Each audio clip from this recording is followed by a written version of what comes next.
What is going on, everybody? It is episode 373 of Pop Culture Crisis. My name is Brett. I'm here with my co-host. Would you introduce yourself, please? Hello, Crisis Actors. It's Mary. Today, yes, Brett has no hat on. I have no seltzer water. We're really thrown off our game today. But hopefully we can still put on a good show for you guys. And we have Kellen here to help us. Yeah, I have all the snacks. I've got a chocolate bar.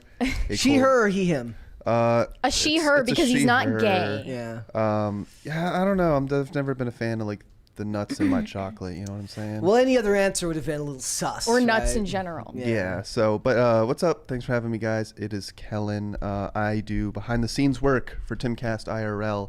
So, and I also switch cameras on Fridays, so you can see me there. Yes, yes, indeed. We got a bunch of stuff to discuss today. I want to talk about Barbie and Oppenheimer because I was doing a little bit of research today because Matt Damon had an article talking about the online controversy of the fandoms. Who would have thought however long ago that there would be an Oppenheimer fandom? That just sounds creepy and dystopian to me, but we're going to talk about it. He was talking about the fandoms going to war with each other online, but we're going to talk about the movies because they've got more in common than you might think, and the comparison is very interesting when you realize that they're coming out on the same day. So we're going to talk about that. We are going to talk about director Sam Levinson. Is he an artist? Is he creating high art, or is he a creep? We will discuss that. His show The Idol is out on HBO Max, no longer HBO Max, just Max now. So we will discuss it. We're also going to talk about Eva Longoria, who's whining that Hollywood is not inclusive enough, which, as we know, is one of the most ridiculous concepts in history to say that Hollywood. How many isn't tens of progressive millions of dollars did she get for her movie? It's a very, very good question. She basically broad ranges like what it cost. She goes, no, it didn't cost. She said it's somewhere in between $2 million and $100 million. Yeah, she's like, it didn't cost $100 million, but it didn't cost $2 million. I was like, you do know that normal people don't see any million in their lifetime, right? Like, it is what it is. We will discuss it. We are also going to talk. How many Bezos engagement rings did it cost? On a scale of one Bezos engagement ring to 5, how much did your movie cost to make? Given that he just spent $2.5 million giving that sex bot that he's marrying an engagement ring. He also just went on a yacht party with his is it his wife or his girlfriend? It's now his fiance. Well, her ex-husband was her there. ex-husband. I didn't think that was as bad as everyone was saying. Well, I think the kids were there. Because the kid, they have a kid together, so it makes more sense, and they're older. Tony Gonzalez doesn't have a super yacht like Bezos, so he's probably like, oh yeah, invite me. I want to go on a yacht for the day. Jeff definitely mogged him there. He's like, hey, you want to come on my yacht with your ex-wife who I stole from you? Maybe. Maybe if you could afford a super yacht, you'd been able to keep her. Dude. Come on, bring the kids. Yeah, exactly. Bring the kids, they'll love my yacht. He's definitely, there's a power trip going on. There's a power trip. You guys want to see a little island? There's a little island out in the ocean that I know of. Yeah, you know? They really tried to spin that to make Bezos look cucked, but it was the ex-husband that got cucked. No, it's probably a good move. Yep. So we were going to discuss that. We are also going to talk about the dystopian world of Biore ads with influencers in which they invoke the trauma suffered by school shooters to sell products to clean your nose, right? That's what it does. It cleans your nose. It takes blackheads out of your nose. That's cleaning it, right? Yeah, sure. Kind of, sure. It's they aesthetic. Work. So we're gonna talk about that. It's creepy, guys. You'll have to wait till you see this ad. So we got all that. We got a bunch of other stuff. So if you guys are ready, we will just get right into it. Mary, are you ready? Yes, let's go. Kellen, are you ready? Mm-hmm, let's do it. All right, so to get started, guys, first things first, last night I was in my room scrolling through this various streaming services, and I came upon my HBO Max, and I went to go into it because I wanted to watch an episode of Doctor Who. I went in, and of course it would not open at all. And I was like, well, this is confusing. What's going on? Well, it says that you have to like re-log in with Max. Now it's no longer HBO Max. I couldn't figure it out. I tried deleting the app off my Roku. And then you panicked a little bit. A little bit. Like I was confused. And then it ended up not working. I re-downloaded the app. It didn't come back up as Max. Then finally, like after I just waited like an hour, and then it just switched over by itself and became Max. And to their credit, it did not require any I didn't have to re-log in. It logged me in automatically. And most importantly, the continued watching tab with all of the shows in a row that I hyperactively, toggle between constantly because I have the attention span of an extremely dumb gnat. like all of them were still there. So that was fantastic. A gnat in the slow class. Yeah, exactly. I am a gnat riding the short bus. This does seem like an incredibly poor marketing decision. To change it from HBO Max This is to not Max. the first time. No, I mean, someone like they're like, oh, time is a flat circle, and it showed it was HBO. There was HBO Go, and there was HBO Now, and there was HBO Max, and now it's Yeah, they Max. just can't make up their minds. They're Yeah. like the I don't BPD even- girlfriend of streaming services. I don't even remember HBO Now. I remember HBO Really? Go because that's how I watch Game of Thrones. I saw a comment. Someone's like HBO Max Pro 14. Like, it's an iPhone. I'm like, it's just yeah, and you like the 3 cameras are the things you toggle between. HBO Max S. yeah, I don't know. Yep. If anything, they should have just dropped the Max thing, just HBO. You know, like we're seeing with tonight, Ron DeSantis is going to make a presidential announcement, and he's not doing it on cable, right? He's doing it on the internet. He's doing it on an app. It's Twitter. So it's like HBO knows that, you know, people are not watching it on cable anymore, and I think this is what they're doing. But just call it HBO, right? And then pretty soon people realize, oh, it's an internet app that I need to go on to watch these shows and these movies. You know, Dope if you did it on Vine. Can you still do it on Vine? make a TikTok Make dance. a TikTok. Yeah, Didn't the creator of Vine kill himself? I think he did. Are you didn't thinking know of that. Flappy Bird? Maybe that too, but I know there was something that happened with Vine. But HBO, it crashed on launch did. day, which is not good. course. my Does that mean there were friends. just so many people That was- logging into HBO? They just really wanted to get into the Max content? There's like nothing new. They're just like, I really want to see what the new layout No, there is is like. there is going to be a new lineup of content. But it's not all showing up at once. They stagger it Yeah. throughout the months. I know they put Shazam 2: Fury of the Gods on there, which I'm gonna have to watch Everyone this was weekend. dying to see that. I saw people talking about how we haven't been reviewing enough movies. We will be reviewing more movies, obviously now.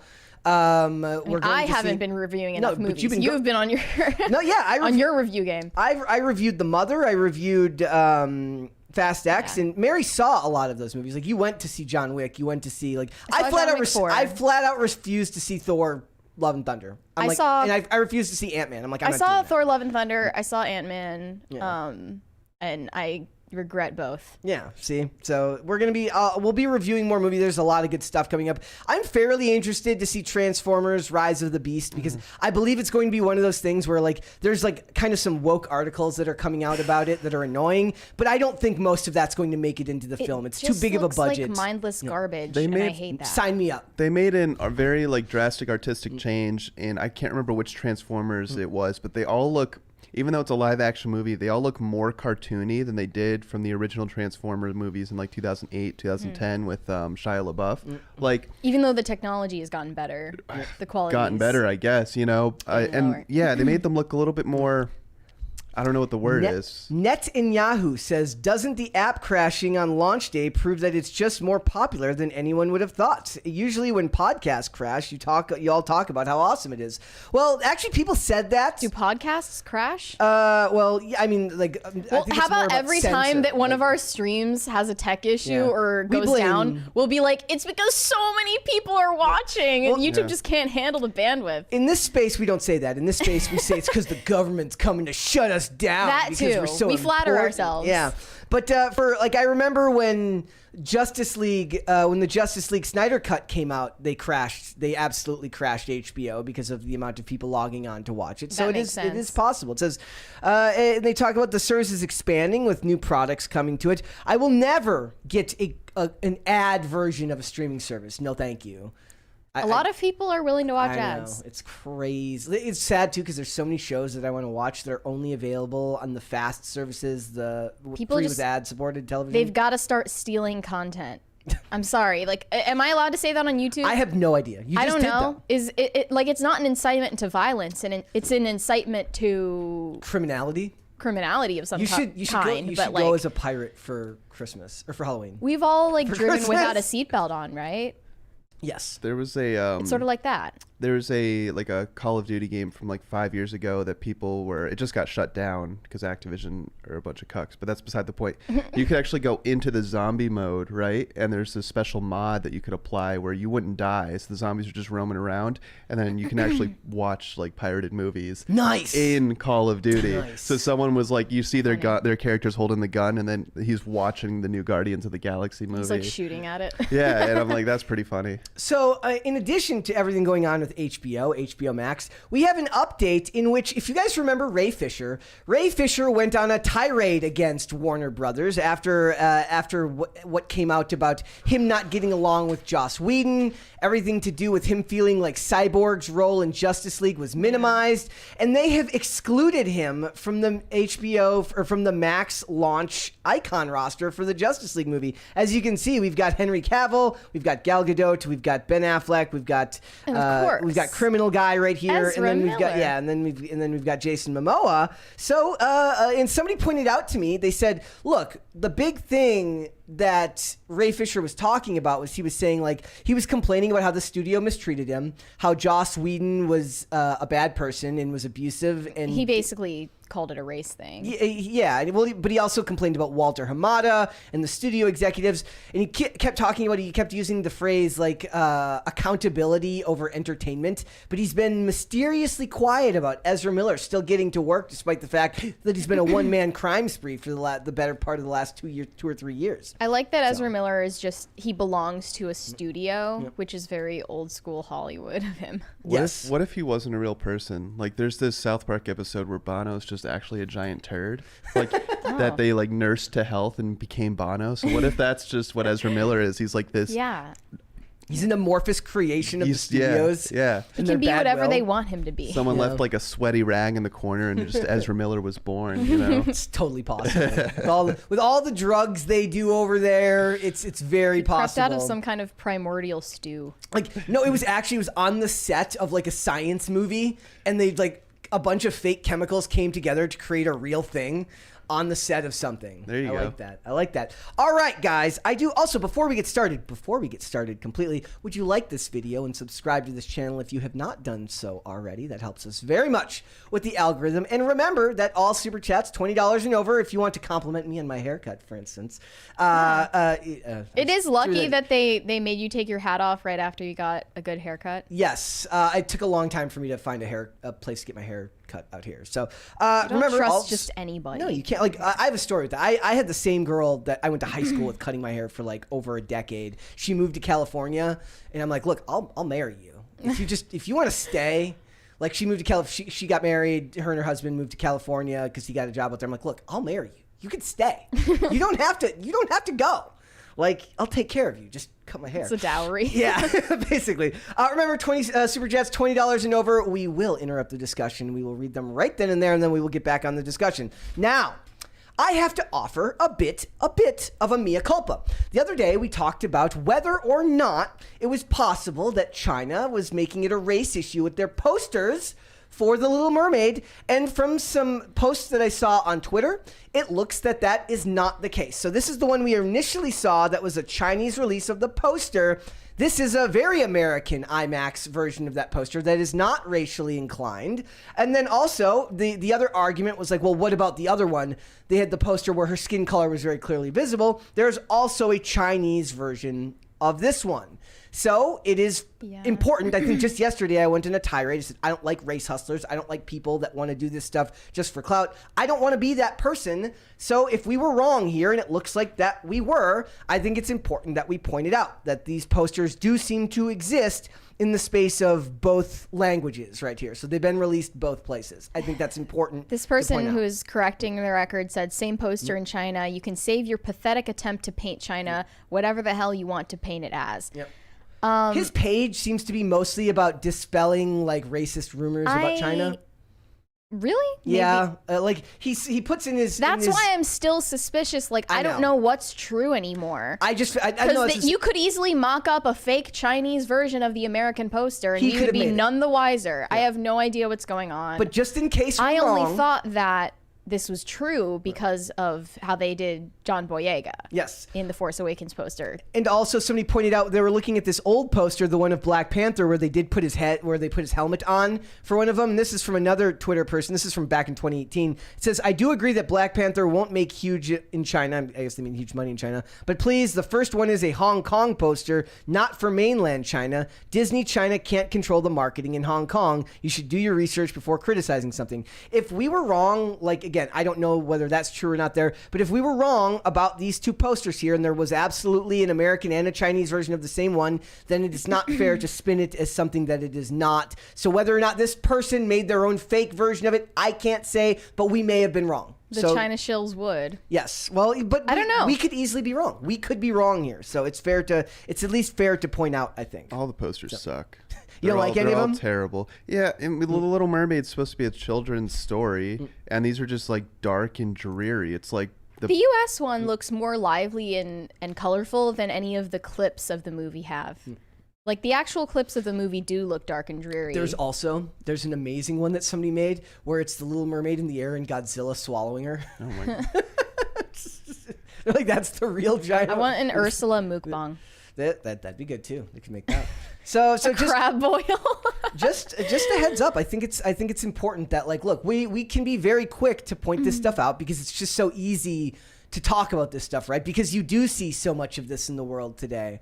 But I don't want to be... So easy to post out of context clips on Twitter. Doesn't that suck when that happens, Mary? When somebody takes a clip of you from out of context and posts it for the world to see with some lively critique that isn't even fair? What happened? What happened? You seem to be taking this personally, Mary. What happened? There was a highly edited clip of the episode of whatever that I was on recently with Stephen Bonnell. And basically people were mad at me because I didn't offer some kind of rebuttal to what appeared to have been said. So we were talking about, like, this question of, if a woman is getting abused in a marriage, should she leave? Should she get a divorce? And I feel like it was pretty universally, I mean, aside from one person on the panel, it was pretty universally agreed upon that that's sanctioned even in religious circles, because there's a biblical basis for getting a divorce based on grounds of adultery or abuse. I didn't offer the rebuttal that people wanted me to at the time because I found it really hard to get a word in. I didn't see a right moment or an opening to say what I wanted to say. There is in such that a thing. Specific debate. There is such a thing as, like, the moment passing. Yeah. Where it makes no sense to go. Like, you could have And held also, that point. by the way, the host of whatever, nothing against Brian or anything, but he did actually at some point in the show, I don't remember, I didn't hear it at the time. He said, like, "Shut the F up, Mary." So there, What'd you say? it's What not were you exactly saying? the most. I didn't hear it at the time that he said it. I must have looked like completely nonplussed because I didn't hear him What say was it. he saying that too when you I went don't back? know. I still haven't seen the clip, but people Huh. were, like, commenting and telling me about it. So apparently that happened. Obviously, this is not the easiest environment to get all of your thoughts heard. So I don't know. I just kind of let the moment pass and let other people who were more passionate about it debate among themselves. That podcast, I think, the more people talk about it, the more I figure out what's going on. The fact that it's 5 hours long, after about even like this show, it's only 2 hours long, but after about an hour, I kind of it's hard to sit in one spot for that long. So I think the fact that he has people kind of sitting there for 5 hours, like, it's just like tempers are going to flare, you know? Yeah. And people were like, "Aren't you a person who's, like, on multiple shows? You should be able to speak up for yourself." And it's like, I don't know, like, It's still a conversation, and it's still almost a living organism that you can't just drag to a certain place. Look, there is such a thing as, like, you hold this point, the point still makes perfect sense, but the conversation has pulled away from that area, and you would be doing the overall conversation a disservice by going back to it. Because at the end of the day, yes, it is about making your point, but it's still a show. It's still something that's meant to be entertaining, and the other people on the panel have moved past there. I just think it's incredibly intellectually dishonest to interpret someone not saying something as them having a certain take or belief about the subject at hand. Like, there are a lot of different reasons why I didn't say what they wished I had said at that moment. And to claim that I, like, denigrate victims of abuse in my free time based on me being silent in a viral clip, it's disingenuous. But I wouldn't have expected anything else from that party. Yeah. So it's all good now? You've moved on? I mean, some people can't move on. I'm not, on my phone as much as some people are. Yeah. Mary just leaves her phone around. It's amazing. I've never seen anyone Gen Z do that. Do you take a bunch of selfies? Yeah, it's exactly what it is. No, actually, yesterday, no, you had like an alarm going off, and I was like sitting here working for like 8 minutes, and I'm like, okay, You can turn it I'm off. going to turn it off now. It's like, because you know what happens in that case, right? You go to turn it off, and then somebody walks up and sees you like going on somebody else's phone, and it just looks like you're doing something untoward. People like always say touch grass, but when you actually do touch grass, they get mad at you because you're not posting enough. Yeah. It's not fair. All right, guys. So the mea culpa has been given. Now let's talk about this. There was a protester at Cannes that was covered herself in fake She blood. kind of served in this pic, though. Look at that. Yes, she looks very. It's a look. She looks very Katy Perry-ish. No. To me, yes, she does. She No. absolutely does. She used squib packs Yep. as her breast implants. Yes. What? let's watch it. We'll watch. She the like clip. hid them in her bra. See, like the second comment down says, "I thought it was Katy Perry at first." Imagine if they had bursted before she took them out. She was like just comes out of her chest. Yeah, that would be disturbing. They would like get So medics. She is a Ukrainian influencer. Yeah.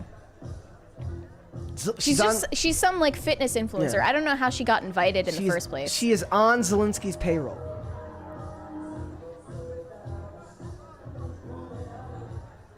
She's not centered on a. Oh yeah. I don't want to get copyrighted. Yep, she's got the blood all over her. Now she's like, look at me, look at me, look at me. She makes sure she gets. I like here where she reframes herself and she moves herself back to picture. To get pictures taken of her. So that's her protest. You're outta here. The vapid protest of influencers during war. Yeah. Thoughts? I mean, what else can you expect? This happened at Cannes last year. Yeah. All of Oh those. yeah. Yeah. Well, The shirtless feminist protesters, and then there were Ukraine protesters. my favorite, somebody says she wears the colors of the Colombian flag. Just imagine all that work and people get the place you're protesting for wrong. The problem is like in the 80s, if you did this, right, you're bringing attention to an issue that people may not be aware of. But in 2023, with the internet, everybody knows the Ukraine war is going on, whether it's this or it's the Awareness climate change isn't the problem. protest. Yeah. So it's like you're doing this for clicks. You're not doing this because you're noble. And what should she do? I think that's a good question to ask. If she wants to make a statement about Ukraine, what should she do? Because it's like nobody seeing this woman covered in fake blood is like, oh, there's a war in Ukraine? Yeah, Huh? the messaging is a little bit muddled. They're just like, look at her tits. I mean, that was honestly the first thing I saw. I was like, whoa. Ian Miles Chong said, I have no idea what's happening here, but I'm not complaining. Yes, that was pretty much exactly my thought. So, if she wants to keep doing that, who am I to tell her But it's like not to? the Parisian, you'll see this a lot in Paris with the women will just take their shirts off all the time, Yeah. and It's protest. like that might have been revolutionary in the 60s, but that era is But long everything they're protesting, it's like people are already well aware of, and like what are we supposed to do about it? There's a we see this, Yeah. we're like, oh, there's a war in Ukraine. What are we supposed to do about it? The elites are gonna elite. That's what happens. Yeah. There's a Ryan Long skit where he's like, we're energy executives and we support climate active like topless climate activism. I support climate action. But it's like basically it's showing all the women who keep getting naked in front of the camera for climate change. And he's like, yes. And if you want to protest, we're going to be having a conference outside of this hotel at this address. So more of you can come and be topless to protest our cause. No, So, don't do that. Do the exactly. good work. All right. Also, if you guys wanted a little bit of a heads up here, did you know that the people who made Winnie the Pooh Blood and Honey are making a horror version of Cinderella that is in the works? Oh. Yeah, this is Champ Dog Films. I thought it was a different Yeah. film studio that did Blood and Honey. It says the brains behind the bizarre Winnie the Pooh horror movie are seemingly working overtime to ruin our childhoods. Well, that's not very nice. Let's see, we reviewed that one. Hey, Cinderella wasn't a part of my childhood. Speak for We yourself. reviewed Blood and Honey, and we reviewed the cat Knock at the Cabin. Well, what does Knock at the Cabin have? I'm going back to what they were saying earlier, saying like we haven't reviewed movies in a while. It's like, Oh, well, yes, it's been a while yeah. since those came out. Yeah, But it's there will be more to be seen soon. What else we got next? We got Transformers. We've got Barbie and Oppenheimer in late July. What's that one? Oh God, I can't even think the director's name. Never mind. I don't have it. I'll try to All look it right, up. Kelly. But there's got- another one coming out that does look pretty good. Spider-Man Across the Spider-Verse, that is coming out on June 2nd, so we've got that coming up. Yeah. And then we've got Transformers, and then after that, The Flash comes out June 16th. June 16th. True. Are you going to be back for that? Yeah. Okay, let's go. Go see that. We're going to go see that. It's an M. Night Shyamalan movie that's coming out. Oh, a new Knock at the Cabin was last year. It wasn't M. Night that one. Shyamalan. It's a new one. It's about a boy. It's a little boy, and it's like really creepy looking. okay. So there's Anyway, a lot going on. There are some good movies on the horizon, but Also, guys, I want to point out Fetty Wap has in fact been sentenced to 6 years in prison. 1 year over the mandated 5-year minimum for drug trafficking. So don't say they're not prosecuting nobody. Apparently there are people getting prosecuted. If Trump gets back in office, he's almost certainly going to pardon. Pardon him. It was just cocaine. It always bothered me how Trump would pardon everybody except for like actual political prisoners. Yeah, like I didn't even think to mention it when Kimberly Guilfoyle was on IRL. I was like, why Kodak Black? Yeah, but that not sucks. but not Julian Assange. You know, what or would like be the- J6 people too. Yeah. Yep. oh, he was arrested 2 years ago on the way to a festival. Yeah, he was going not to Burning Man. He was going to Rolling Loud. Rolling Loud, and 21 grams. A bunch of cocaine, and it's such a throwback. Like I can picture him in like a Miami Vice open button suit, and If you're at that level, why don't you have other people trafficking your drugs for you? that's Well, a very good question. you guys man. know how Juice WRLD died, right? Yeah. Do you know, Brett? Well, I'm going to tell you anyway.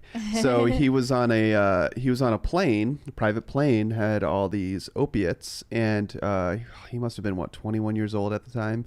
And the cops raid the plane. They got tipped off there was drugs on it, so he just swallows them all.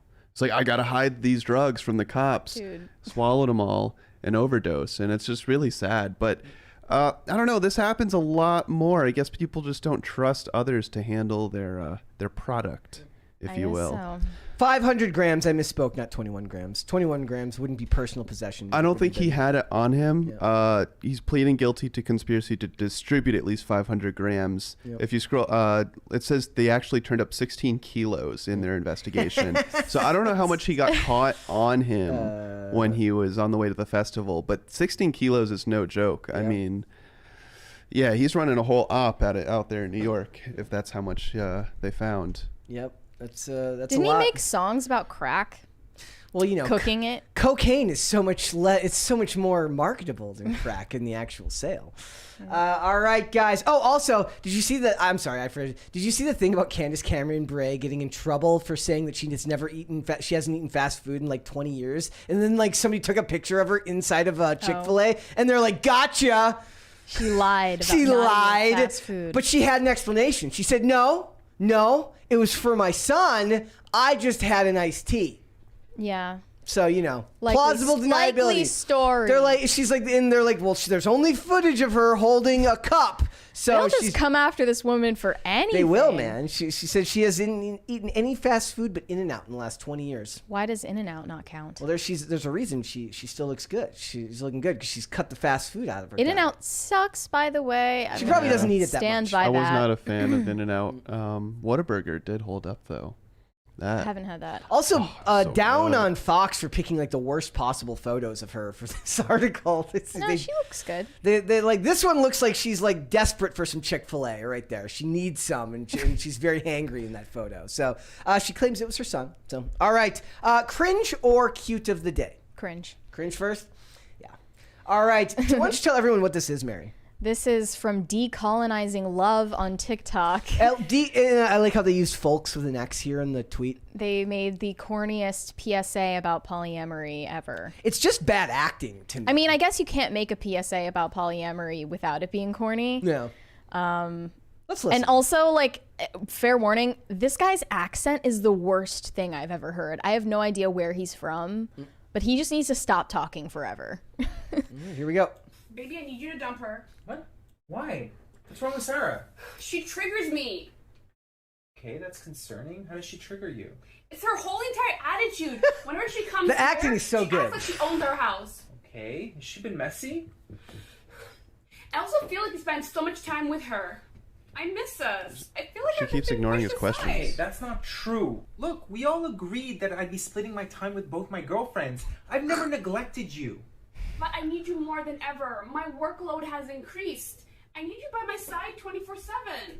You can't really do that in a polyamorous relationship. You can't expect him 24/7. What kind of insane world do we live in where a guy like this can have multiple girlfriends? It's We really screwed up along the way. Babe, huh? I told you I'd bang you tomorrow. Yes. Tonight's my night with Ashley. People in my life are not disposable or interchangeable. I've been dating Sarah for a year and a half Well, now, and I maybe can't they're not just dump her disposable, but they just are because of a interchangeable. little increase. But if she's rude, then let's talk about that. let's talk about that. But I've been with you longer, and I just can't shake out this feeling that she's trying to. Wait, why did she move? Why is she sitting there? They're doing like different angles. Yeah, but It it's doesn't like make sense, though. But it's geographically the shot doesn't actually make any sense because she continues No. the sentence, but she moves to the other side of the couch. Maybe she's a superhero. Maybe that's what it is. Maybe that's the reason she's so busy. These are the two sides of her multiple personality disorder. Yeah. Longer, and I just can't shake out this feeling that she's trying to take you away from me. Is that what's really going on? Millie, I've been dating you for so long. I'm not going to suddenly leave you for another woman. I think you need to work on your trust and insecurity. He's going out to get cigarettes and milk anytime. He's like, I can support you, but I'm not going to just dump somebody just because you said so. So how can I support you? How can I support I'm sorry. I think it's almost too much. Like, This is like Look, worse than high school I film understand you're projects. feeling stressed, but I'm not just going to dump Sarah just because you said so. So what if I arranged for you two to meet? You know, maybe she'd Wait. be up for meeting for a coffee, and maybe you'd find out she's not as bad as you think she is. he's like threesome. How does she? Okay, so the video starts with saying she's triggered by Sarah, and he's like, "Has she been messy?" Implying that they've already met. Yes. So you found some logical flaws in Yeah, the script. plot hole. Plot hole. Oh man. Just can't trust any of these. These are the people that are on strike right now, expecting a raise. And frankly, I'm insulted. Yes. Please try to understand, and if it doesn't work out, then we'll discuss again. Maybe she's some horrible person like a Nickelback fan, and I don't know. Oh, I get it. It's funny. Get it? That's a Get it? joke. Get They're it, lay making fun of Redditors? Nickelback. Next is the Creed insult. These are the Redditors that call Maybe sex like lay this. sexy time. Maybe like this, right? How about whenever I'm out with her, I send you flowers, and maybe I can find a way to send you a text to let you know that I'm thinking about you. That sounds nice. Yeah? Great. So how about tonight? I give you a massage. I get your favorite wine. We'll watch something that you really like, and then maybe we can talk further. We'll about watch how your to manage favorite work Marvel stress. movie. Does that sound like a plan? That sounds good. Sounds good. I need to hear Sarah's side. Is there a part 2? Yeah, we'll have to. We need to check get that them out. on Springer. Oh my That is, gosh. that is. I mean, I find the cringiest part to be the acting more than anything. Yeah. The but acting is so bad. Like this is why I always tell people acting's Not- harder than you think. Not that much worse than anything on Netflix right now. How do you think Andrew Tate would feel about this man? Honest question. Maybe he's an alpha because he- he's 'cause allowed to he's- sleep Because around. he's, Yeah. 'cause he's really good at gaslighting the women in his life. Therefore, he's an alpha. In the chat, Convincing Reality says this is too much cringe. You might be right there, my friend. Yeah. The other candidate for cringe today was even worse, so thank me. We'll do that tomorrow. Maybe. We'll show that one tomorrow. All right, guys. And I do have some cue to the day for everybody to see. So here we go. First, from Deuce Boogaloo, who yesterday resubmitted his entry. This says, for PCC Pets, I'd like to submit my mostly peaceful loaf, Amy. She loves sunshine, rubbing her face against corners and destroying my furniture. There's always that one backhanded insult right there at the I end. love it. And that's adorable. She's really cute, though. There it is. They love boxes and bags. Cute. Oh. All right. She's fat. I like it. Here is from Hannah. Whoa. Says, here's my submission. This is Kirby. He's 2 and craves violence in Meow Mix. Craves violence. He doesn't look threatening to me. He looks quite regal, actually, other than the pose. Like, if he was sitting up, it would be quite a regal-looking kitty cat. Otherwise, I mean, it kind of looks a little bit standoffish. Kirby looks a little bit standoffish to me. That's just my take on it. He's got the beans out. Yeah. And then let's do one more. So this says for Mary, who never saw the coexistence, dogs and cats coexisting. This is Stryker and Ellie. Stryker is the dog and Ellie is the cat. So here we go. Oh, that's cute. And this is George. They like to cuddle. George the cat or George the dog? The dog is other- Stryker. Oh, okay. The other cat. They hang out, so that's very good. All right. All right, guys, let us get started then, shall we? I want to talk. Oh, we got one right there. Let's talk. I want to talk about Oppenheimer. This movie is actually going to be a lot of fun because it's going to go head to head with Barbie, which Mary is very excited to see. But there's a lot more in common with these films and the kind of rivalry they have going on right now, which is that they're supposed to both come out July 21st. And look, there's a bunch of stuff to talk about, which is that let's talk first about, like, I literally took like a spreadsheet You're very of all the prepared things for that this they one. have going for it, right? So let's talk about the main stars, meaning like the two people that get top billing, and I gave like weighted ratings to like who wins this installment, like if we're weighting these films. So it says like, the stars of Barbie are Margot Robbie and Ryan Gosling. The stars of Oppenheimer are Cillian Murphy and Emily Blunt. I think Barbie wins that head to head. Yeah. I think very handily. Definitely. For just like popularity? As far, yeah, they have more star power, right? Although So, they were getting some hate about Ryan Gosling being too old. being, looking like a crypt keeper, they said.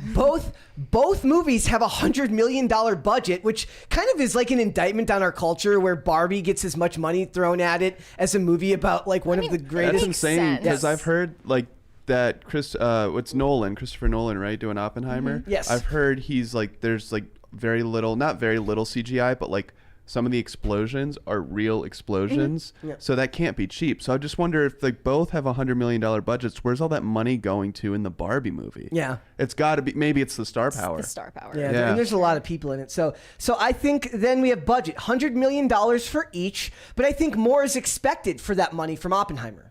I think Barbie, like if anything's expected of Barbie, it's because of the popularity of Barbie of the Barbie dolls. But as far as the movies, more is going to be expected of Oppenheimer on the budget. And Margot Robbie might disagree with you there because she said there was a big task involved in the making of this film.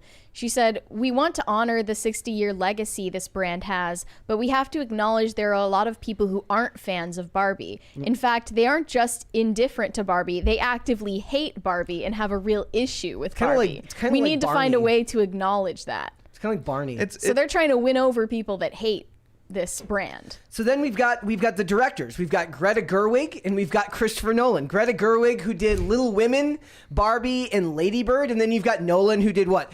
He did all three Dark Knight movies: Interstellar, Tenet. He did what was it? Anybody else off the top of your heads? Memento. Yeah. Well, I mean, they're billed as different things. Dunkirk, they aren't The trying to Prestige. do the same thing, Yeah. so they can both do. But I'm saying his pedigree is enormous compared to hers. Like Yeah. he's got way more credits to his name than she does. I think the only thing I've like actually watched and like paid attention to from him is Memento and Inception. The Prestige. Have you seen Inception? No. Okay, so he's got a lot going for him as far as like size of his pedigree for the films that he's made. But I also think more is expected of him. More are expected to come from his movies than would be expected to come from a Greta Gerwig movie. Also, both are technically based on books. Hers, I pulled Hers them is up based too. on a- Hers is loosely based on a book. So the book for hers is based loosely on a book called Reviving Ophelia, which is Saving the Selves of Adolescent Girls. It's written by Mary Pfeiffer. The book takes a look at the effects of societal pressures on American adolescent girls and utilizes many case studies from the author's experience as a therapist. So that's that. And then obviously, Well, it also says that Greta Gerwig wrote an abstract poem about Barbie. so they're probably both incorporated would in that. be based on that, too. And then his is based on a book called a document or a biography about about Oppenheimer called American Prometheus. Okay.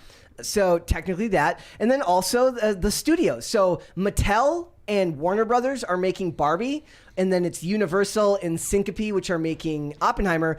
Warner Brothers is Nolan's old studio. He used to do all his movies through there, and he had a falling out with them after the release of Tenet because there was a bunch of back and forth about whether they wanted to wait for theaters. Do we want to release it day and date on HBO Max? He's a strong proponent of not releasing, he says movies are meant to be watched in movie theaters. They're not meant to be watched on streaming, at least not at So first. it's personal. So it's personal in a lot of ways. He's going head to head with his old studio.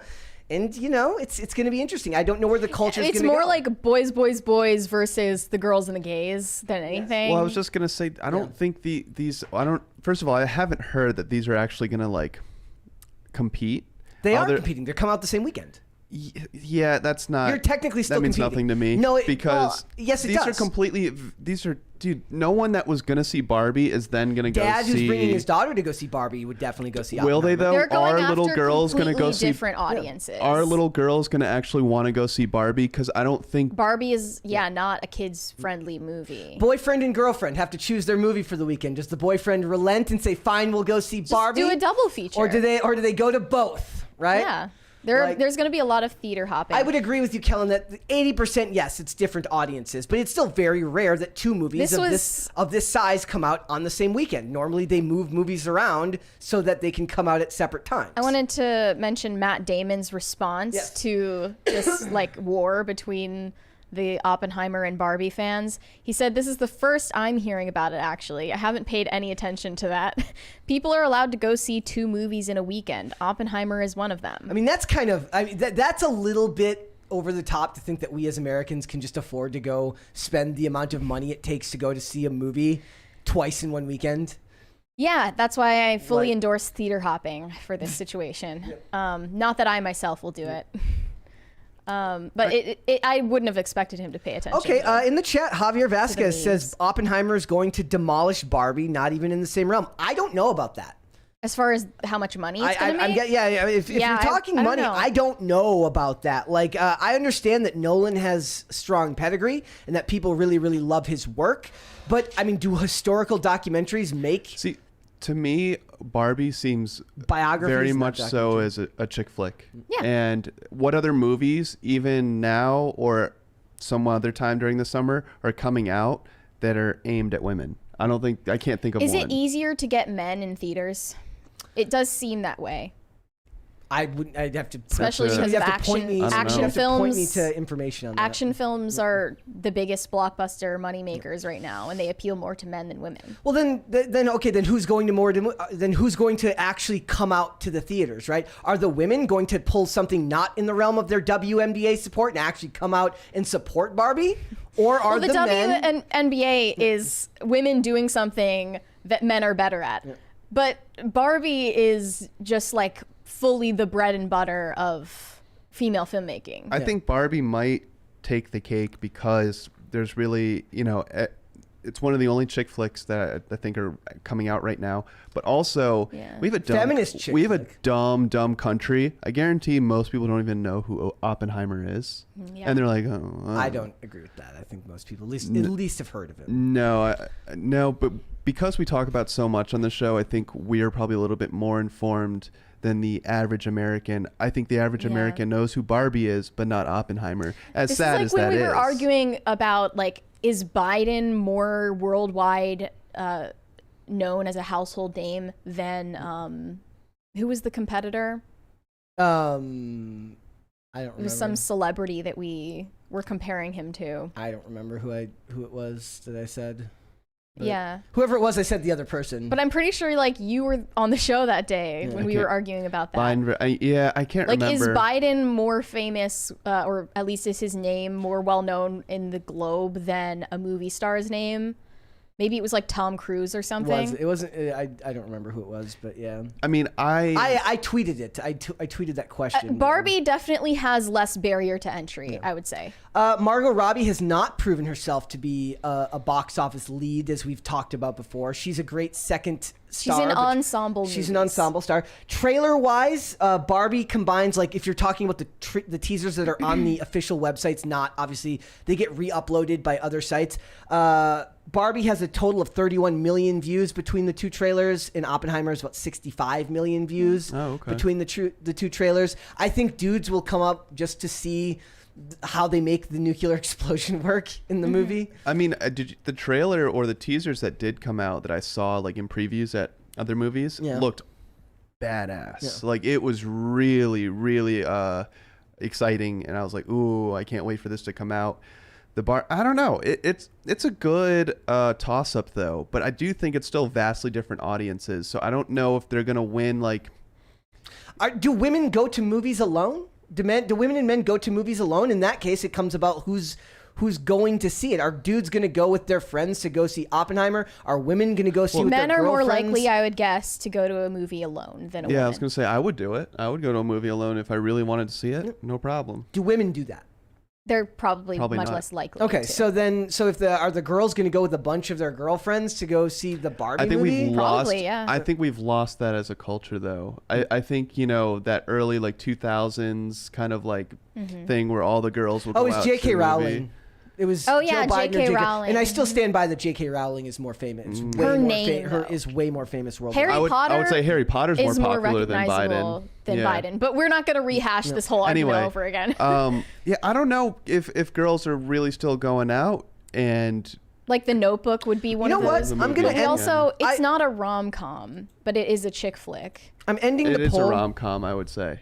Barbie is? I think the way I don't mean, think it's that's the way goofy it's and being silly. marketed.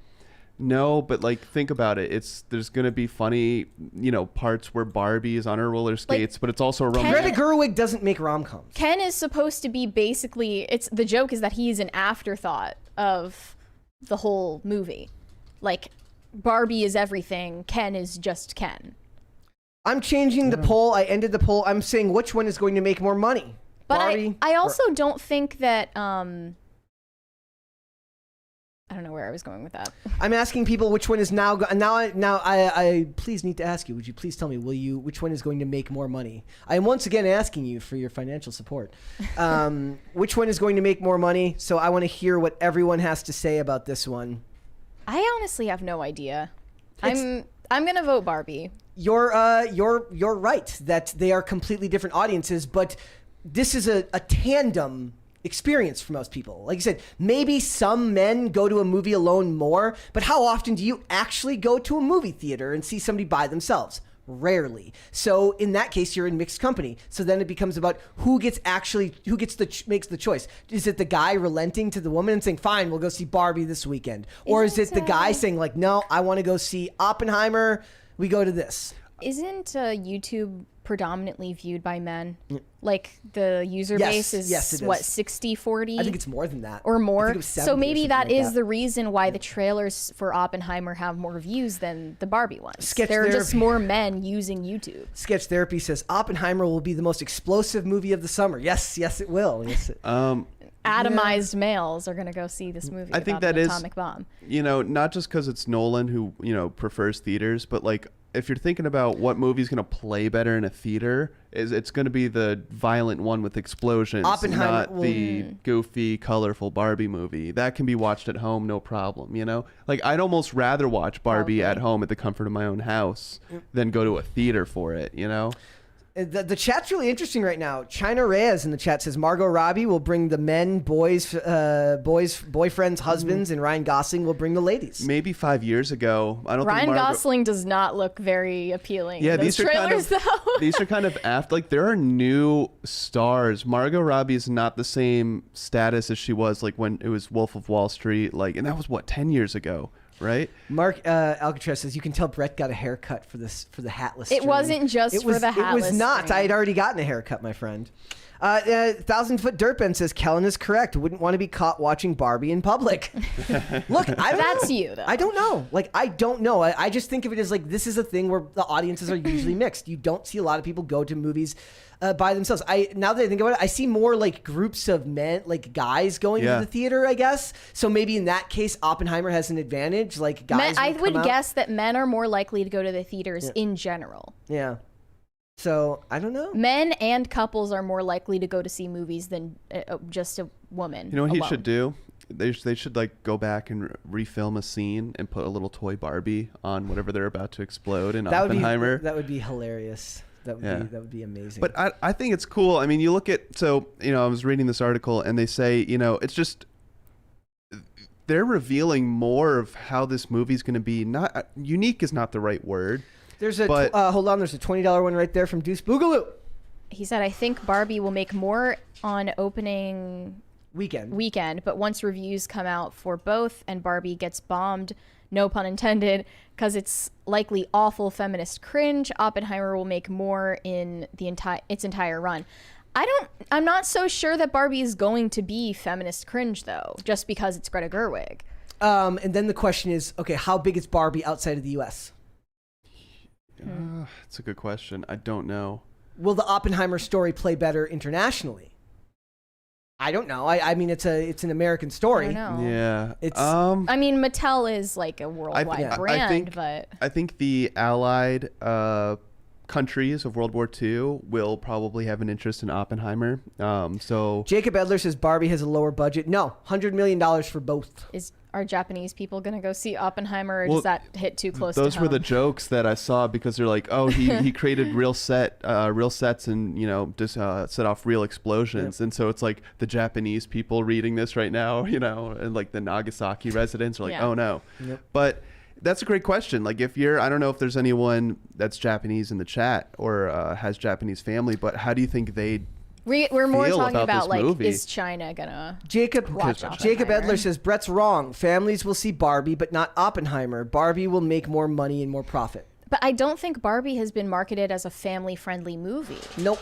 It does have like raunchy humor, not super intensely raunchy, but it is. Doesn't mean the families won't take their kids to it. I'm afraid the thing that worried me about the way Barbie was marketed is that on all appearances, people will be like, oh yeah, I'll take my young daughter to see this. And then they'll realize as they're watching it that it's not appropriate. Yeah. But at that point, I guess it doesn't matter. But They've made their money. I mean, yes, parents definitely, like I'd say millennial parents right now that grew up with Barbies, they're going to want to take their kids. But are their kids even going to want to watch a live action movie that is a little bit too much for adults? You know, like, will they even have an interest there? Because I don't think girls are playing with Barbies anymore. Like, That's what I said, think- and then a bunch of people disagreed with me in chats. I don't know. Maybe I'm wrong. They just came out with a Down syndrome Barbie, so the brand is still healthy if they're, you know, trying new things and everything. But I don't see kids. You know, everything's on the phone, and maybe there's Barbie games, like mobile apps, that I'm not aware of. Yep. But as far as I'm concerned, like, you know, it's like with Kids the Lego. are watching Mr. Beast. Like the Lego movie worked really well because it was a cartoon,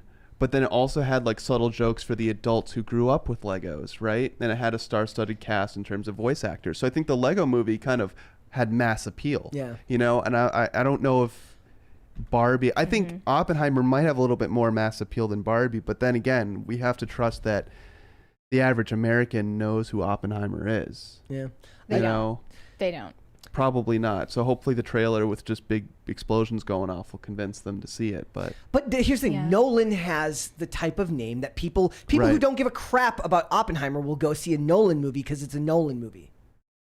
People don't don't care. know. People that don't care about war would go see Dunkirk because Nolan made it. People who may not care much about space will go see Interstellar because Nolan Right. made it. People who didn't like superhero movies eventually went and saw Batman because, well, I guess by that point he hadn't quite developed the reputation Because he Dark has Knight now. didn't feel like a superhero movie. Exactly. So to me, this is why this is so interesting. I don't see, like, if either side wins, if Barbie ends up making vastly more, I'd be like, oh wow, that's interesting. If Oppenheimer ends up making a bunch more, I'd be like, oh wow, that's interesting. There isn't one answer that I see as distinctly correct in its appeal as being the right answer. to me. I'm more excited to see Barbie. what? That's obvious. Okay, so then that's but- my answer, because coming from you, Mary, if you're even saying that, then I think Barbie's gonna blow it out of the water. You think? Yeah. I'm Yeah. not the average theater goer. Exactly. You're a little bit more based. You're not the average, you know, like girl that spends all her day on TikTok, right? And so that's like, oh, that's who's gonna go see Barbie. But even if you're saying like, you know, I would rather see Barbie than Oppenheimer, I'm like, oh, okay. If we weren't so reviewing, I would still go see Barbie. Probably. it might just do better. I don't know. We'll see. It'll be interesting. When is it coming out? They both come out July 21st. July 21st. So it will be very interesting. I think it's funny to me too, because you're right. They're vastly different audiences, but the more I thought about it, I was like, look, who goes to movies in sets of like demographics, right? If anything, they're mixed. They're more mixed than you'd expect because the average person doesn't go see a movie. At least I never I saw superhero movies with my friends, but that's not Oppenheimer. I don't know if I would have gone and seen Oppenheimer with the bros. But then again, I don't know. Maybe I would have. I feel like Oppenheimer is a movie that I'd like to watch alone without distractions. Yeah. I mean, the whole point of going to the theater with your bros to see Oppenheimer, though, is hopefully that nobody's, you know, this Right. Your attention is focused. Because not for some reason, this like the Oppenheimer movie. It really reminds me of The Imitation Game with Benedict Cumberbatch, and that iconic cover that I don't even know how many people actually went and saw. Exactly. Yeah. Exactly. And that's kind of what I'm thinking about with Oppenheimer. But Oppenheimer is cool explosions, not just talk about building computers. Well, and then like how much of Oppenheimer's even going to be the explosion? Exactly. It's going to be the last 5 minutes. It's going to be Matt Damon being like, "You're making an atomic bomb." It's like those one-liners over and over again. Dustin, are they talking about Barbie? They said at least they didn't race swap. So they race swap Oppenheimer. That'd be funny. Yeah, no race swaps here. Yep. So, all right. If it were Amy Schumer, I'd be like, yeah, Oppenheimer all the way. Amy Schumer is Barbie. Look, like I said, I don't know. Like, oh, by Amy the way, Schumer is Oppenheimer. Did you see that the original choice to play Barbie was Gal Gadot? Oh yeah. Gal Gadot was the original choice to play Barbie. Were they gonna make her blonde? I don't know. Because that doesn't look right in my mind. Like her as a blonde. Yeah, Just no. Looks well. She's like she's Cleopatra. She's Giselle from the Fast and the Furious. She's Wonder Woman. She's could have been Barbie. I almost thought they meant. Oh, we've got one from Unusable Alpaca. Saw Fast X yesterday. Amazing. Best since Fast 7. Don't want to give anything away, but when that submarine scene happened and who was in it blew me away. I was grinning ear to ear. Also, I loved the way they did Paul Walker. See, guys, it's not just me. I've been reading some very unflattering comments talking about how I'm a horrible person for loving these movies. I don't know if they were saying that, Brett. I might be being just a tiny bit hyperbolic there, but they're mad that I love movies that are dumb fun, as if what I'm saying is that they're high art, which is not what I'm saying. Yeah, I think a lot of women feel that way about Barbie, that it's dumb fun and that it doesn't need to be intellectual. And if they try to make it some kind of like feminist cringe fest, then they're going to be turned off by that. Problem is, it's like, also, here's the other thing. We're like, there've only been like two teasers for Barbie. It's possible that if there's a full trailer and it gives Hasn't the trailer come out? They advertised it as a teaser. Okay. But it seemed full length to me. If there's more that gives away the plot of the movie and it ends up being lack of appealing, then there's a problem there. So we'll see. All right. I don't know. I'm watching this teaser trailer number 2 right now, and Margot Robbie kind of looks a little bit creepy. If by creepy you mean smoking hot. I don't know. Maybe she's just played Harley Quinn too many times now. You know. Somebody says in before the unrealistic body standards reviews start to drop. Well, that's why they're including women other than Margot Robbie in the movie. Lizzo is Barbie. There's other They're Barbies. Including there's a trans Barbie. So Wow. I'll see here. I can help my side. I can help the Oppenheimer side win, guys. Don't let your kids go to see Barbie, because if you're a conservative, you don't want them advertising that to your kids. So you better go see Oppenheimer instead. Instead of going and seeing the trans Barbie, go see the guy who blows That up. doesn't that even was a make mistake. sense. Has there ever been a trans Barbie? Well, no. The guys that wanted to play with dolls, They don't that's have why they genitalia. made Ken. Yes. Okay. Here's the other thing. Somebody points out. Yes, it's a Nolan film with a nuke going off in IMAX. IMAX tickets cost more, so depending on how many IMAX seats you sell, you have the opportunity of making more money that way. So, like, I don't know, we but even have an IMAX theater near us? I don't think so. It's don't never think we been do. worth it. when I've gone. There is one, but not the one we go to, because Okay. I don't go to IMAX. I go to places where I can eat food. Yeah, it's every Food time I've that's not gotten popcorn. an IMAX movie that was supposed to be amazing in IMAX, and it could just be the theaters I've been to, but it was not worth it. I'm like, this is just a regular theater. The sound is a little bit better, but you know. Also, I'm simping a little bit for Oppenheimer because I really, really loved that trailer. I did. Mary thought it was meh It or was average. kind of cheesy to me. I loved don't know. that trailer for Oppenheimer. It was everything. Matt I Damon's. missed. I think it was Matt Damon's lines that made me think it was. No, there's the one line that he delivers to the guy that just looks like dinner theater, and that took me out of it. But everything else in it, and I loved it. It goes so like a lot of people He keep like pointing, double takes. Yeah, and, like people keep thinking that the only thing I like is like garbage. But I like, non-zero chance or something. What did he yeah. say? it's really bad. Well, Like this is exactly my point. Is the guys in the room think Oppenheimer looks really good, and the girl in the room would rather see Barbie. You know, Yeah. so I think that's why when I said it first, it's two completely different audiences, so it's kind of hard to compare them. Yeah. All right, so we will see, guys. My hope is to see both that weekend if we're going to review. I would love to review them at the same time and do some type of crazy fever dream Barbenheimer review. We've got one from Barbenheimer. Perturbed Alpaca. I don't know which alpaca is which anymore. They said, sorry I'm late to the party, but Brett over here looking like real life Soap McTavish, bringing all the smoke to the show. A little bit, yeah. You do kind of look like Soap. Well, that's me. And there's And one then more another there. one from Kevin Comas. I noticed the Barbie movie is PG-13. Yeah. I think it might do better because it's not targeting the Zoomers, but the millennials who grew up with it but toned it down enough so they could bring their kids. What movie have women gone to and really, really supported? Twilight. That Like was recently? That was a decade ago. What is a Recently? movie? Well, they also, like, 50 Shades of Grey? rom-coms are not really coming out anymore. So, Okay, then I'm saying what movies? They are just on streaming services. Exactly. yeah, But- they're but not coming out in theaters anymore. What movies that seem to be going for a majority female audience, something like this, have women really come out for and support? Honestly, 80 for Brady. I was maybe the Marvel so. movies, honestly, like for That's women and not children. just. I mean, yeah, I get what you're saying, but I'm saying I'm looking for something that's like those also get boys too. I'm looking for something- Unironically, yeah. 80 for Brady is what came to mind. Like I'm trying to think of it. Like I guess you could say the Twilight movies, yes.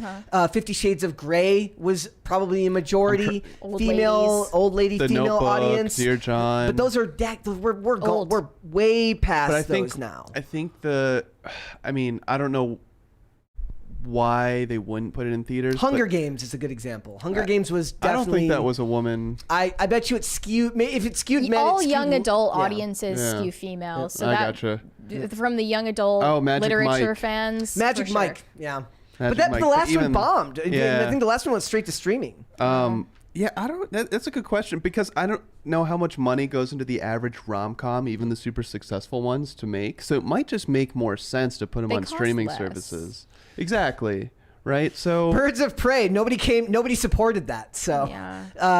and that's a good example. Like the People who liked Birds of Prey really liked it, but it But- wasn't that many Lady. people. There's Lady Ghostbusters. nobody went and saw it. Nobody cared. Okay, people went and saw it, but it didn't make the money that it should have made, right? And like People Birds of hate Prey. watched more. Birds of Prey should have made way more than it did. Didn't Yeah. make it. So what I'm wondering here is, are the women who need to come out to support this movie to help it blow past Oppenheimer, I really are they going to feel come out like and support it? Birds of Prey should not have been named Birds of Prey. No, It did wasn't. you read the- It was called. or the whatever the original- hell it was named. It was called Birds of Prey and the Fantabulous Emancipation of One Harley Quinn, which is such a bad Yeah, name that's that they shitty. changed it 2 days after it came out. Yeah. They literally, because it's all digital now, they just changed Regardless, it. Yeah. regardless, it should have Harley Quinn right there in the name. Yep. Someone said Frozen too, but that's more of a children. I think. Yeah. Yeah. I mean, a woman's not going to see Frozen without her kids. It's kind of you the know? offshoot of what Hannah Claire would say, that men buy streaming services, right? Like men will come out to watch Christopher Nolan set off a practical explosion that Men looks like watch more things and women buy more things. Women are more like they're more consumerist. They don't watch as much as men watch. This is fun. Like this is why this discussion is so fun, right? Because it doesn't actually have a clear cut winner here. So all right, let's move on, guys. We got some super chats there up at the top, do we not? Waffles Sensei said, "Brett, nice fade, bro. Looking hella dapper, my guy." That is yes. I didn't have a person out here to cut my hair. I finally bit the bullet and got a recommendation from Carter. Nice. I said, Carter, where do you get your haircut? You got good haircuts. Where do you get your haircut? does. So he hooked it up. Shane H. Wilder said, "Thank you." Thank you. He Ian. didn't say that. He said something else. It's Ian. Is it? Oh, that's Bill. Wait. Party. All you gotta do is party. I got a message from Carter who just goes, dude, you have to use these for a crisis Oh party. my gosh. I like how Serge calls them super parties. They're that too, my Super friend. party. Shane H. Wilder said, "I missed the live yesterday because of the day job, and y'all do this to my boy Brett. As a man with a proclivity for hats, I feel for you, my brother. P.S. I tweeted that article I wrote out to y'all I saw the didn't tweet, see man. that. I will check it out after work because today, I've my been friend. inundated with other notifications." Yeah, you're too busy having to fight off all of the people on the internet. Marcos said, Mary, where did you try In-N-Out? I tried it when I was in Santa Barbara recently for whatever. And it was massively disappointing. And I was really hungry too. So when you're hungry, something should taste better. Right. Do you guys ascribe to the belief that you shouldn't grocery shop unless you're full? Yes. I don't grocery shop, so. Yeah, that's 100%. Like, you're gonna just. It's not even that you'll buy stuff that you don't want. You'll just buy too much, and you're like, oh, I don't. I love it. Yeah, but then you eat just a little bit once you get home, and you're like, oh, I bought so much. Yeah, like a day goes by, you're like, I definitely didn't need that. Yeah. Like, yeah. Yep. Chief Keef said, modern Western women always some kind of leverage or always offload accountability and responsibility, demand trad man, but don't want to be trad woman. Well, yeah, Mary. Is this in reference to my response, or is this just general, like, getting this off your chest? was there something else we were talking about, or that was? I don't know. Maybe when you're was talking that about us talking about podcast. the Little Mermaid? Yeah, I don't know. They're like, damn, those Little Mermaids. They're bad. Shane H. Wilder said, Mary can always review Padre Pio. It comes out June 2nd. Also, as bad as Cringe of the Day was, the filming inconsistencies hurt my brain. I didn't know that Padre Pio got a release date finally, because every time I was Googling about it, there was no information, and I thought that they got like bad reviews and decided to go back and edit it some more. So yeah, I'm not sure what to expect from it. Also, Sound of Freedom is coming out soon too, which I'm excited to see, with Jim Caviezel. The story about human trafficking. It's based on a true story. So, Kellen, I have a producer favor to ask of you. Can you find Ian's collaboration with Blaze, where they made it like a Euphoria parody trailer? Oh, what? Yeah. it's called like Drugtopia. Yeah. Yeah, was it Drugtopia I or think it something? was. In the chat, I want to react to that. I have to call out something in the chat. This is so cool. Okay. 11G-Wiz11 says, Brett the 09er. Is this in reference to Veronica Mars? If this is in reference to Veronica Mars, you are awesome, my friend. If not, I don't know what that means. Cleggy said, only true Sigma males see Barbie with the boys. Dude, let's go. Like Mary's like, Brett, you want to go see Barbie? I'm like, dude, no. Like, what do I look like? Some type of lame? And then she shows up at the movie. I'm there with like 3 other dudes. Yeah. Like, just hanging out. Sigma Dude, that male would be Kino. really funny if that was like a trend where just a bunch of jacked chads were going to see Barbie, See Barbie. together. No, there's memes that have been made about that. It's like the dudes it's like a bunch of like ripped dudes like looking like this, and says me and the boys asking for 7 tickets to Barbie. Like it's awesome. All right, let's hold off and come back to the rest, shall we? Okay. All right, we are moving on, guys. So, Mary, tell us what it is about Sam Levinson that bothers you so much. Earlier you asked, is Sam Levinson, the creator of Euphoria, an artist or a creep? And I really don't think, I think that's a false dichotomy. You can be both an artist and a creep. We've seen it dozens of times in Hollywood. But I don't think that you can be both an artist and a pornographer. And I think that Sam Levinson is more of a pornographer than an artist. He's made his name off of Euphoria at this point, which is nearly all sex scenes, and most of those sex scenes are highly abusive situations, watching underage characters hook up with adults, do debaucherous activities, get R-worded, all of this other disgusting stuff. And it really takes precedence over the plot for Sam Levinson to constantly project his weird degenerate fetishes into his shows. And he has a new show coming out on June 2nd, I believe, or is it June 9th? It's called The Idol, starring The Weeknd and Lily Rose Depp. Did you see the Rotten Tomatoes on that? I did. Even and the critics hate it. Now the critic reviews are in for it, and it's at what, like 10%? I saw 9%, but it could have. It's like a little bit bumped higher since than it then. was before. That's scary. That And if even the critics are hate hating it, when they loved Euphoria, that's a really bad sign. He kind of took it like, if we weren't already at like max degeneracy for Euphoria, he just took it even further with this one, to the point where this is just porn. Well, I've never watched an episode of Euphoria, and just because like every time I saw a trailer for it or even saw the title card on HBO, I'm like, this kind of makes me uncomfortable.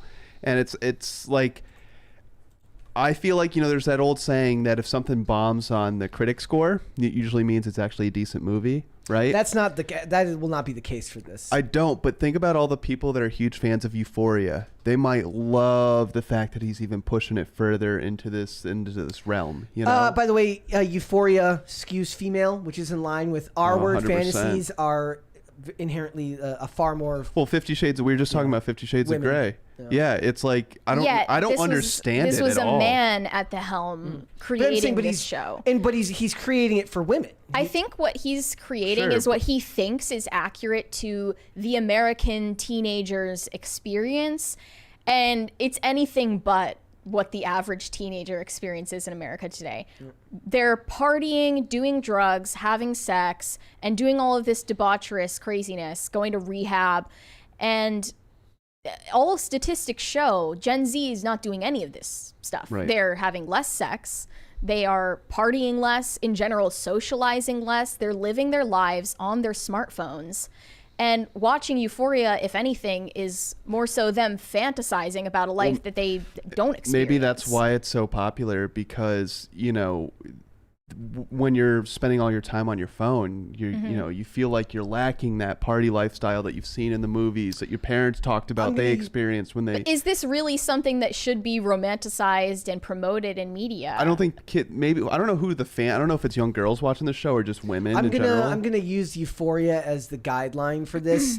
That skews female, and it skews heavily 71% towards people over the age of 35. So really, this is what I found out when I looked into the popularity of Euphoria, is that it's more so millennials watching it because they don't know what the American teenager's experience is, and they presume that this accurately portrays it. It doesn't. Why is this okay? Like the degeneracy, like all the sex, put that aside. Why is a show about teenagers' lives so captivating?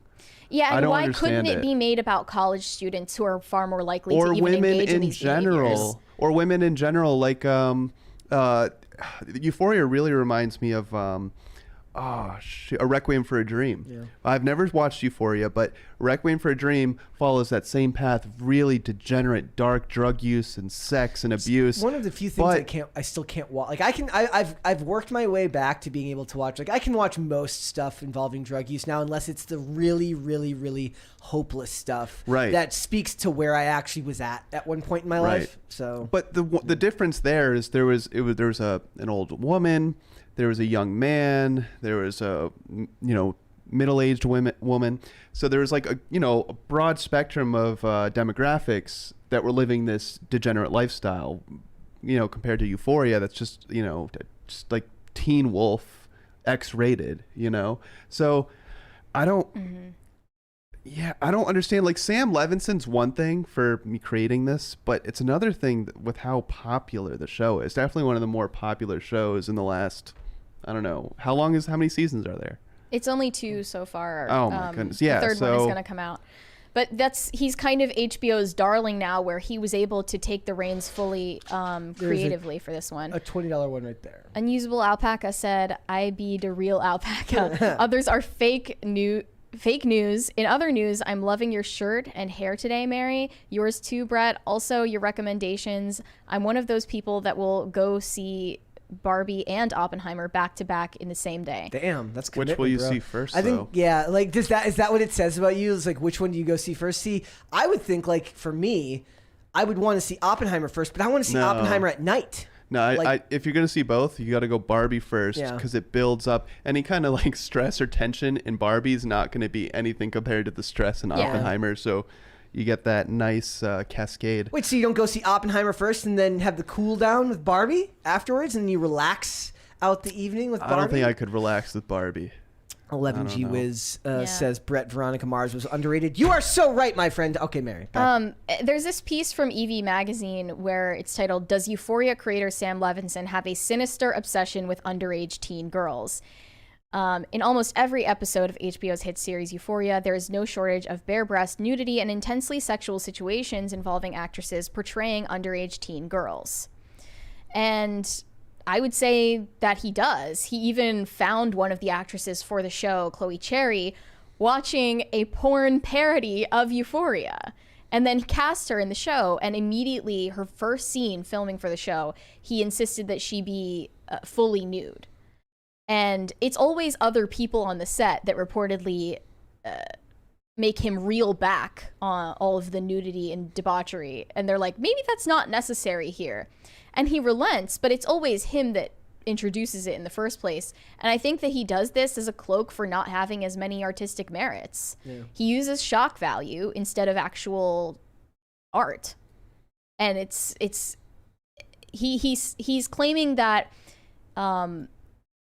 he's portraying the teenage experience as it actually is. And if you are scandalized by it, then you're just scandalized by the reality that a lot of people are living in. And we can see that that's factually false. Hollywood has forever had a problem in storytelling with actually being able to portray the lives of children as they actually are. There's nothing worse because it's boring. Because there's nothing to really tell. And in like, I mean, at least in Stranger Things, they cast actual kids. Yeah, and that, of course, it's part of a fantasy show, so it's not realistic either. But at least it's not just horribly degenerate. Then he shouldn't be saying that disgusting. It's portraying the actual lives of them, because it's not honest. What he's saying is dishonest. Right? Yeah. Let's watch Drugtopia. This is a parody of Euphoria. Did you send me it? Okay. That Ian was a guest star in for The Blaze. It says this video maybe. Yes, I understand. Hold on.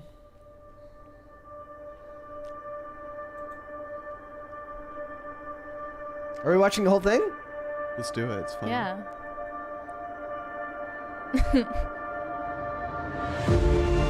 The first time I saw Zur, I knew we would be together.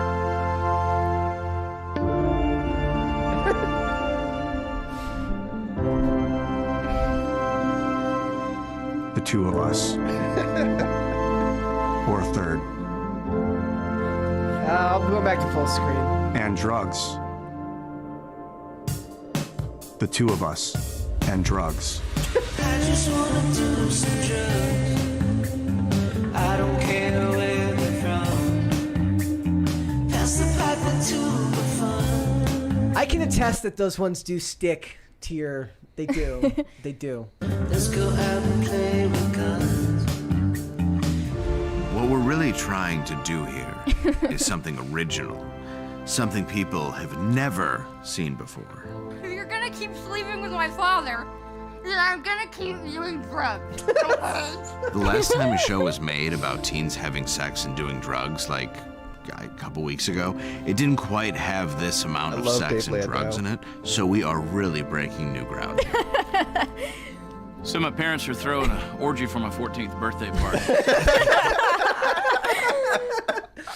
It gets better. He looks just like every 14-year-old I've ever seen. I only saw the original trailer with them in the club. I haven't seen this part yet. If you want to come over and do it with the cool kids. Yeah, I'll think about it, but my parents want me to go to rehab again. I have not seen a show like this in the last 2 months. This has never been done before. And here's the crazy part. It actually has been done before. We purchased old Seth Rogen scripts that Judd Apatow doesn't even want. We add more sex and more drugs, and then add like a depth of field bokeh to it. So it feels like it's a little more avant-garde, a little artistic. No. And then on top of that, more sex and drugs. Then, get this, we do the drugs in slow motion. So it makes it feel like when you're watching it, you're on drugs too. I like the distinctly empty capsule. Did Sam Levinson at any point have an interview like this?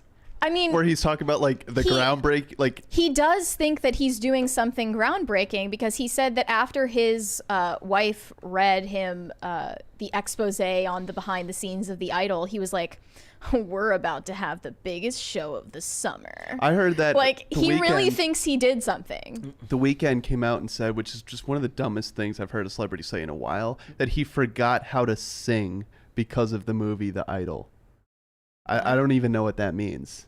Yeah. What does that even mean? He forgot how to sing. I guess Sam Levinson made him do such terrible things. He's just brain damaged or something. For reference, the Rolling Stone article was titled, "The Idol set is a shit show. Female empowerment became torture porn on Sam Levinson series." And that is what made him think this is going to be the biggest show of the summer. Do you guys want to finish the Drugtopia? I would like to. Trailer? I love it too much to not. Yes, and plus, I want to make a movie show about young children having sex. No, what he means by young children is like young adults, 18 years of age. No, I mean young small children, like about this tall, tiny mouse. No, you can cut this, right? This is a conversation for later. Best part of the show is that it makes millennials feel young, and Gen Zs are forced to like it. Because their friends are like, what, you don't like this show? What, do you not do drugs and have sex with your friend's parents? Yeah, if they don't immediately run to social media and tell all their friends that they think the show is awesome, they're gonna think that they're a bunch of losers. Also, Big Pharma pays for basically the whole show. We want kids to think pills are cool. Oh, yeah, naturally. Pills are good. I don't think they're related to school shootings at all, and I was paid to say that. SSRIs are not the cause of school shootings. There's actually, in episode 3, there's a kid who wears a t-shirt No sex that kid. says SSRIs is not why I'm shooting up the school. And he does it because he's not having enough sex and drugs. I had sex with all my teachers, male, female. I'm not a bigot. That's what it's about. It's having sex with your friends, doing drugs with your friends, your parents having sex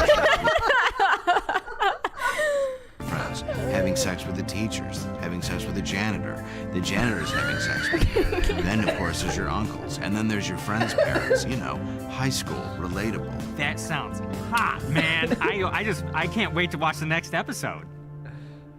Drugtopia. So someone definitely needs to make a parody of Euphoria, like as an actual series. Yeah. Because that's something I would watch. Honestly, yeah. Like just to poke fun at all these like tropes in movies and shows when they portray children and teenagers. But this is what they're poking fun at. It makes millennials feel young to live vicariously through what they think the teenage experience is today, but is not accurate.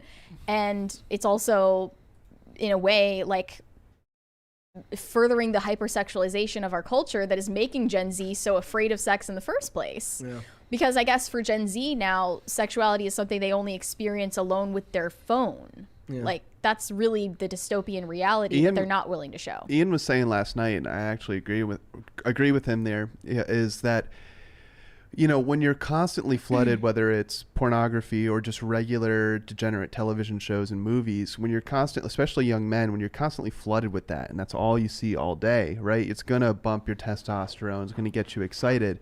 And what the point that I think he was kind of trying to drive home is that it's not that there's too much testosterone being pumped out. It's like people are becoming like tolerant of it, right? That's not the right word, but like it's desensitizing you. Yeah, to that type of imagery. So if let's say your testosterone's running at like a 50 out of 100 because you see all this stuff. Well, when you actually see a woman that out on the street, you're not going to care, right? Because it's not hitting that point that you're used to anymore. And I think he does have a really good point there that whether it's OnlyFans or TikTok with the lewd, like TikTok is so bad because they allow lewd. There's a lot of softcore porn basically allowed on that app. Not just softcore porn, it's CP at the end of the day. Basically, because they're young girls, right? And that gets fed to you in an algorithm, so you just keep scrolling, and it's just it's like near naked actual children like twerking on camera, and if you think that that's inappropriate, they're like, oh, what, you see a child as sexual? Yeah, like it's like pointing the finger at you. And that's what I hate so much about Levinson's work, is it's like trying to make you feel like you're disgusting for watching it rather than he's disgusting for dreaming all of this up and writing it and putting it out there into the ether. I just can't. And The Idol is his new show. It's starring Lily Rose Depp as this wannabe pop star. They got 80% done with this show and then had to kick off one of their directors, redo the whole thing, and rework it so that The Weeknd could be the star, which is what he wanted. He wanted a show to be entirely about him and torture porn. And now, here are some of the critic reviews. One said, "The Idol is grim, gross, and vulgar. It's full of preposterous recycled ideas and pornish sex that would be at home on HBO's Cinemax, not the main HBO, which we know loves Emmy Awards." Another one said, "Nasty, brutish, feels much longer than it is, and way, way worse than you'd have anticipated." Another one said, "We realize that sexiness is absent in The Idol. Instead, it feels more like sleaze and torture porn." Another one said, "What Levinson perceives as provocative and subversive is rather underwhelming. How can a show with so much nudity, sex, and eroticism be so bland?" And that's what I see in the culture now, is this hypersexuality, but sapped of all actual human libido or human connection being portrayed. I don't think that sex scenes should be on TV or in movies. I'm against that. But maybe if it portrayed something like a human connection, it wouldn't be as bad. And instead, all of it is just abuse and R-word. Right. I mean, they literally said that there are scenes of Lily Rose Depp being constantly sexually abused by this cult leader played by The Weeknd, and she just keeps coming back for more and is just a stupid slutty baby. Like, that has no depth or meaning. There was an article I was reading not that long ago in like Lad Bible. They're saying like even women like who have like kind of broken the barrier to entry to porn, and they're doing it, and they're saying that like even the entry stuff now is like too much for some of the women who get into it, because it's degrading from the start. Not even once you get into the heavier stuff, but just, you know, they're so desensitized to it that they have to start at the most degrading level and it gets worse from there. So well, I guarantee, give it a few years, but I guarantee people are gonna start talking on set, and they're going to start just exposing probably a bunch of just terrible, terrible stuff that's going down behind the scenes, because dude, there's no way you can Levinson is going to have his Me Too moment, whether it's sooner or later. This guy is obviously a degenerate freak behind the scenes. It's weird, and yeah, I don't know why people keep signing up for it. Well, Lily Rose Depp especially, an actual Nepo baby who could probably get all sorts of roles other than these degrading ones. And weirdly, Zendaya, the highest paid, highest status actress on Euphoria, she is the one who gets excluded from the precedent that you have to do sex scenes and nudity scenes in this show. She's the only one who didn't do those things. And it shouldn't be a privilege that you earn by being the A-lister on the show. That should just be something you're able to opt out of, period. You should not have that as the baseline expectation. you can opt out, you just don't get hired. They're sure. just not going to make it, right? Sure, Like, I'm just saying that shouldn't be the precedent in Hollywood. I mean, and she they're gets- also she gets cloaking that it as because she gets that because she adds credibility to the show. sure, but so would Lily Rose Depp's name, and so does The Weeknd's name. These are existing stars, and Lily yet Rose Depp is, I mean, other than being related to Johnny Depp, is she a star that attracts a lot of viewers? she's really popular with Gen Z. The Weeknd is a big, but they're not going for a Gen Z audience. Have you ever watched Yeah. The Weeknd's music videos? Mm-hmm. It's no surprise that he's getting involved in a project like this. They were also responding to some of these criticisms by basically saying that it's mean to criticize the show and what was going on behind the scenes. Lily Rose Depp also had this explanation of why her character is nude all the time, basically. Yeah. She said, "I think that the occasional bareness of the character physically mirrors the bareness that we get to see emotionally in her." And I want to refute this, because this is why modesty is important for women. Yeah. Some measure of modesty in how you dress and how you conduct yourself. When you're naked or you're revealing more skin, men especially, but all people, they see less of who you are and they see more of what you look like. That is not you. When you don't show everything and leave some things mysterious or up to the imagination, then people relate to you more as a whole person. Mm-hmm. That's why it's important for women, not because I'm some kind of Puritan that thinks, women should cover up their ankles and their collarbones. When you're naked, people don't see you. And I think a lot of porn stars actually but now seemingly mainstream stars, because the line is blurring, they're hiding actual vulnerability behind nudity. Well, look what gets criticized is the Handmaid's Tale, where they do dress like they're covering their ankles, right? Then they're like, oh my God, right. how could they possibly do this? But Euphoria gets the, why do green libtards check. love the Handmaid's Tale so much? It's because they get to use plays that. into their delusion of what the world, what yeah, the it country plays is. into their like delusions, but also kind of fetishistic desire to live under some kind of authoritarian BDSM control. You say that, I say it's because they have a fetishistic desire to believe that everything they hear on CNN and everything they read on Slate is what the real world is, when it's not. You know, Brett and I constantly kind of fanboy over how the CW constantly finds like the most beautiful people to play their roles, and it's not sexual. They're regular TV shows, and we're over here raving over these women, right? So it's like you don't need to. Sex appeal is hampered by excessive nudity and vulgarity. Exactly. Actual sex appeal comes from like the Marilyn Monroes, where you have like tactfully covered and hidden sexuality. Tacty Platty in the chat. I don't know if he's watching right now. Me and him are always talking about the lady who plays Deputy Joe Lupo on Eureka, who is a beautiful, beautiful woman who was in a policeman's uniform literally the whole show. It's her name's Erica Sarah, and you don't actually really get it. Like, there's a couple episodes where, because it's in this it's a science fiction show, so there's a couple episodes where you see her out of her uniform and you realize what it almost goes unnoticed as you're watching it that she's as gorgeous as she is, until you actually see her in just a dress or in something like that. But it's not overtly sexual. She's just wearing more feminine clothing. And I think you raise a very valid point, Mary, about like when you just constantly see nudity, that woman loses her sex appeal.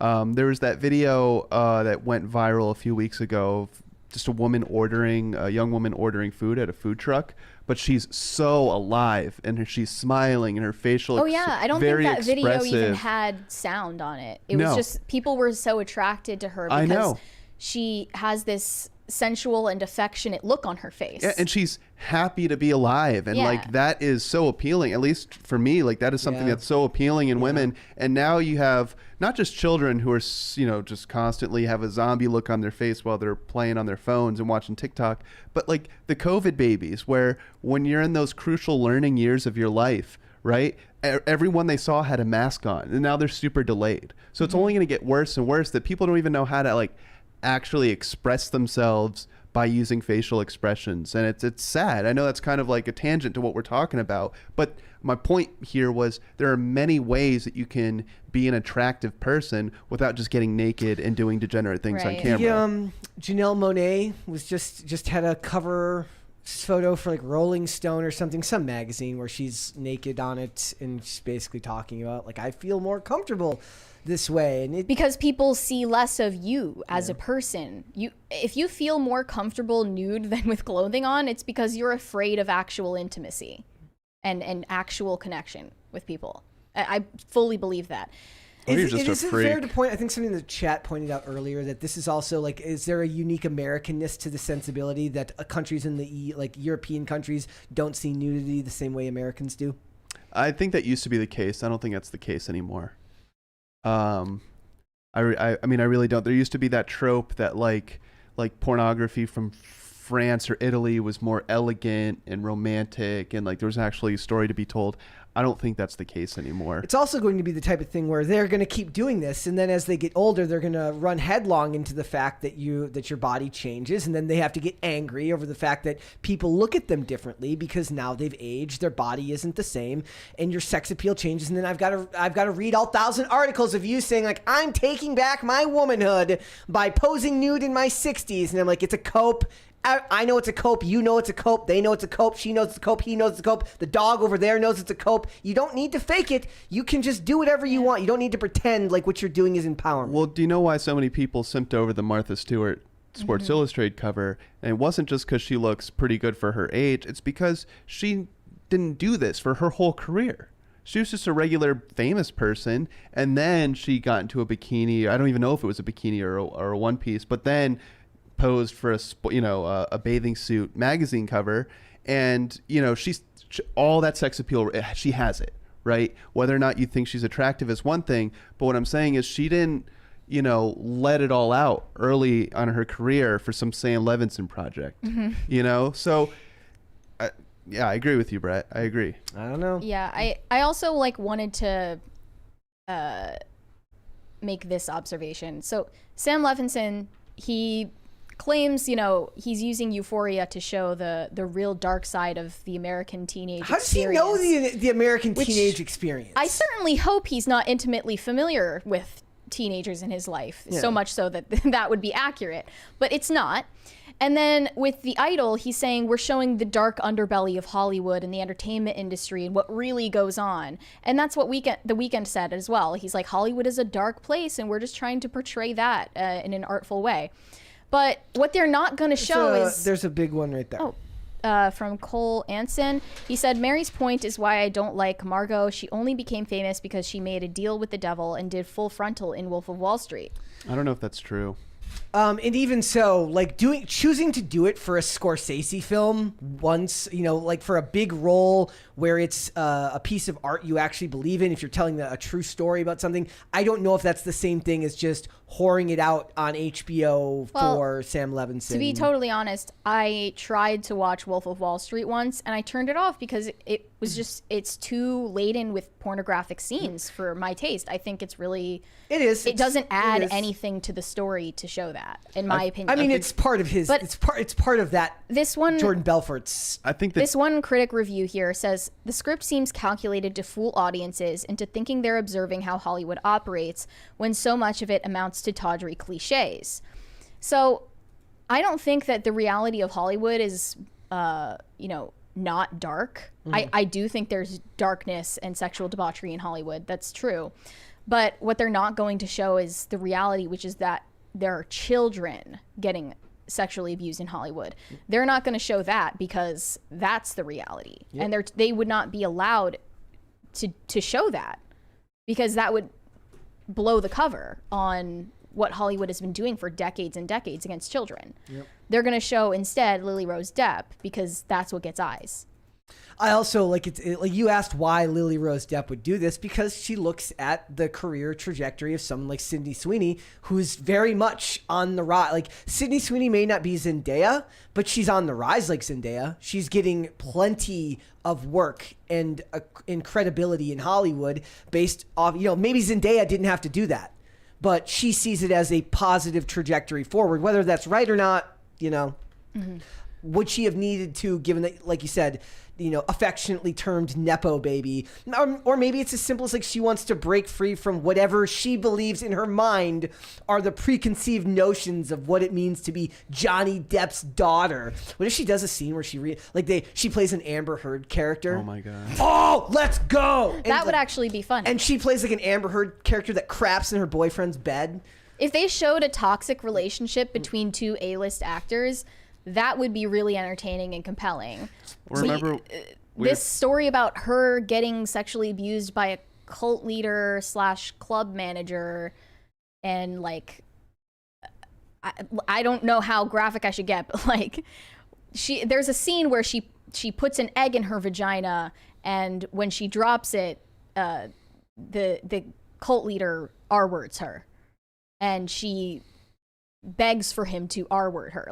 This is the type of scene we're talking about. It would be far more interesting. Isn't this kind of just the natural progression of all the women who love 50 Shades of Grey and R-word fantasy? 50 Shades of Grey is nowhere near this level. But it doesn't mean it doesn't grow from debauchery. There. You eventually, it just gets worse and worse and worse. It has to start somewhere. I totally think that 50 Shades of Grey is more symptomatic of our pornified culture. Why are shows like The Idol and Euphoria, why are those enjoyed, where then you get Taken with Liam Neeson, and then those scenes with the sex traffickers are so hard to watch, and it's not even that bad in comparison.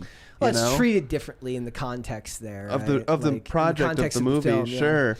But I mean, you want to know what actually goes on when you kind of promote this type of culture. That women get kidnapped, they get sold, and you never see them again until they either hurt themselves or someone else hurts them. So it's really, I mean, kink is one thing, fantasies are another thing, but The push to normalize an egg? it What is that? Like, who comes up with that? Sam Levinson's sick porn. Oh my god! Like porn-addled mind is what comes up with that, and because he's the darling of HBO right now, he's allowed to continue on this path. But yeah, I just wanted to talk about this because I think he's influencing other people to make similar work. Yep. All right. We got some super chats up there. Kansas Rockers said, as a history buff, I'm going to watch Oppenheimer because I am Death, Destroyer of Worlds. I say he's like, Nolan could have been like, I am director, destroyer of films if it doesn't work out, like if it turns out bad, but I don't think Nolan can make a bad film. I still like Tenet, even though I don't know what they're saying half the time. I still like it. I mean, if Oppenheimer does badly in the box office, I just really want to see headlines that it bombed. I am bombed, yeah. I mean, those headlines have literally already been written. Like, it's just like they've got it like, do you know that like a lot of like newspapers, it's on a whiteboard somewhere. Like a lot of newspapers, like they write obituaries for celebrities like a decade before they die. Like they update them as they go. Like there's already headlines that say Oppenheimer bombs at the box office. They'll do that for Nolan, I am Death, Destroyer of franchises. It's already being written. They'll even do that for sports teams. Like, people wonder how they get those Super Bowl shirts so fast. Well, when two teams play, both teams get Super Bowl winner on them. Then they get sent over to Africa. Yeah. The losing team shirts end up over in third world countries. Shane H. Wilder said, sex in these shows is out of hand. I watched The Watcher, and within the first 15 minutes, there was a sex scene for no reason other than to have one. I fast forward through most of them. They don't I don't care much for it. Doesn't really. But then again, most of the stuff I like and watch don't really have them. I just don't buy that all of these sterile, pornified sex scenes are titillating to anyone in today's culture. People watch porn. Yep. If they want to watch porn, go watch it on Pornhub. It's all there for you for free. Why are you paying for it? Maybe that's what Sam Levinson's doing. With the cloak of a story or plot line over it. There's an amazing it's like an Instagram comedy video where a guy's like, it plays the porn. It's like a guy sitting down and plays the Pornhub theme, and he gets a bottle of lotion, and then the guy starts he's like, Mary, I am, and it's a guy it's like a really bad script, and he puts the bottle down and just picks up popcorn and starts watching it. The scripts in mainstream television are almost as bad as porn scripts these days. The lines are blurring, folks. And then one more, and then let's move on. Scrappy sent us bacon and eggs. All right, Thanks I don't know what that is, but we are going to move on, guys. Let's talk about Ava Longoria. So she had some comments that bothered me just a little bit because they felt a little bit unfair. So she says that she calls out Hollywood and says that only a white male can direct a $200 million flop and get another shot. Who's she talking about? That is objectively not, I mean, if anything, it's a broad stroke statement that isn't really fair. But I can list you a bunch off the top of my head who didn't get a second shot. The first one that I think of is like Alex Proyas, who did Dark City, which I loved. But then he directed Gods of Egypt or whatever, and literally vanished. Gone, is to never be seen again. Tim Miller did Terminator Dark Fate. The last thing he did was Love and Sex and Robots or whatever. Love, Death and Robots. Oh, that's pretty good. But that's TV. That's 3 episodes on Netflix. The dude's not and then he got pushed out of Deadpool 2. It's not that simple, and it's never that simple, and it's annoying when they racialize something like that. The directors who do get the second chance after a big film flops are the ones who have a strong enough resume of films before that to say look, this is the exception, right, not the rule. Who was the Booksmart director? I don't remember. You'd have to let me know. But Elizabeth Banks failed big time with Charlie's Angels. She got another movie after that. Oh yeah, Olivia Wilde. Olivia Wilde made Booksmart, which also bombed, and then she got Don't Worry, Darling. Yeah. So women get second chances all the time. And Kathleen Kennedy has done nothing but bad with Star Wars for the most part. Little projects notwithstanding, but for the most part, Solo, a Star Wars story, lost money. Star Wars movies shouldn't lose money, yet she still maintains a job, right? Who's the other one? Who's the dude who did Fantastic Four? Josh Trank. That dude, literally, that dude just disappeared. So it's like it's not so cut and Maybe dry. men just feel more shame when they fail. She's obviously upset about someone in particular, because that's kind of a specific number too. But this is she's talking like I think that's just the stand-in number for like a big budget Marvel movie. People say $200 million, but also like she's directing the movie about the the Cheeto movie. Flamin' Hot about the guy, the now disproven story about the guy who created Flamin' Hot Cheetos. Well, all you have to do is base it on a true story. Yes. It doesn't actually have to be a true story. Well, I mean, that's he was a lot like of a it now. janitor at Frito-Lay. Who the legend has it, he took home a bag of unseasoned Fritos or Cheetos and like seasoned them with stuff from home and then brought it in and like a legend is born. And he was right? like, Mexicans are gonna love this. Yeah, like so, and she says, she goes, as a woman, as a Latina, and as a first time director, like you don't get a second opportunity. I'm like, the first time director part is more concerning to them than the woman in the Latina part. She said that Plus, as she a didn't female, say Latinx. How am I supposed to know what she means? She said, as a female director, a first-time director, and a Latina, she, quote, felt the weight of my community Dude, the weight of every female director when production started on Flamin' Hot. She also used generational trauma or something in here,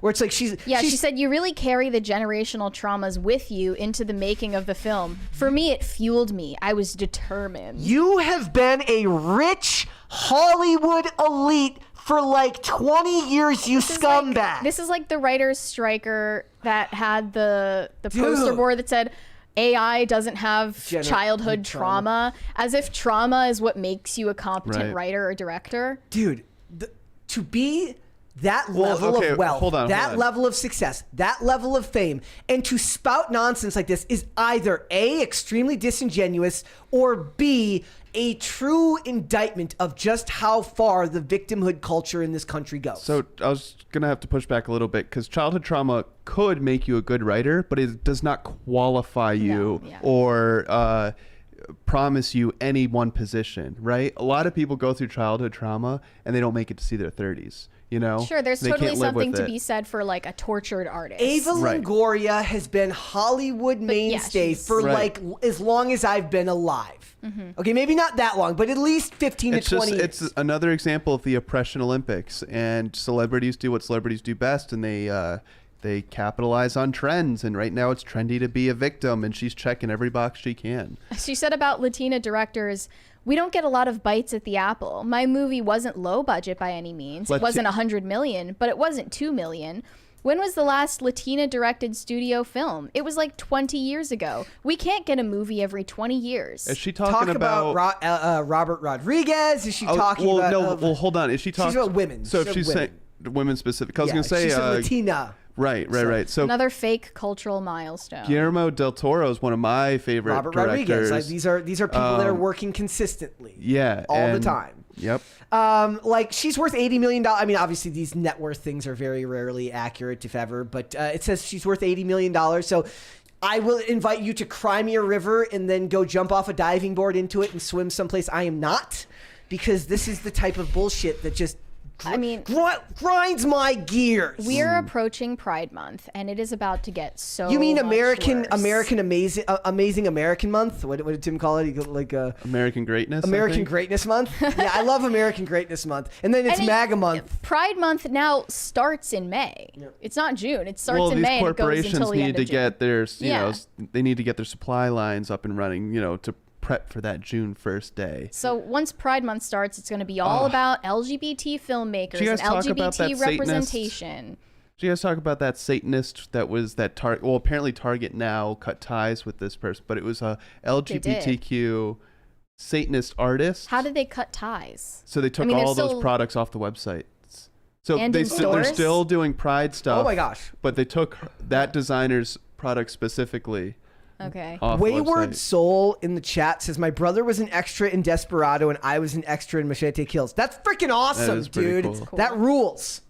That is pretty cool. Dude, it's just you can't get over just how much these people have to pat themselves on the back. She was speaking at a conference related to the USC Annenberg Inclusion Initiative, and she says basically that Hollywood, the illusion that Hollywood is progressive, it's fake. That they're not progressive, that Hollywood isn't progressive, they're actually going backwards. That's why they all have big fences in all their big homes out in California. She 'Cause says they want to be men of the people, women of the people. She says the metric in which you measure success is important, she added. She said the studios or networks will pat themselves in the back saying we doubled the amount of women behind the camera. But Longoria says they've gone from 1 to 2, and you're like, okay, technically you did, but you still only hired 2 women. It will never, first of all, that's a ridiculous example. And secondly, these people are social terrorists. It will never ever be enough. No. It does not matter. No, there's one quote that comes from every article like this when they talk about these things.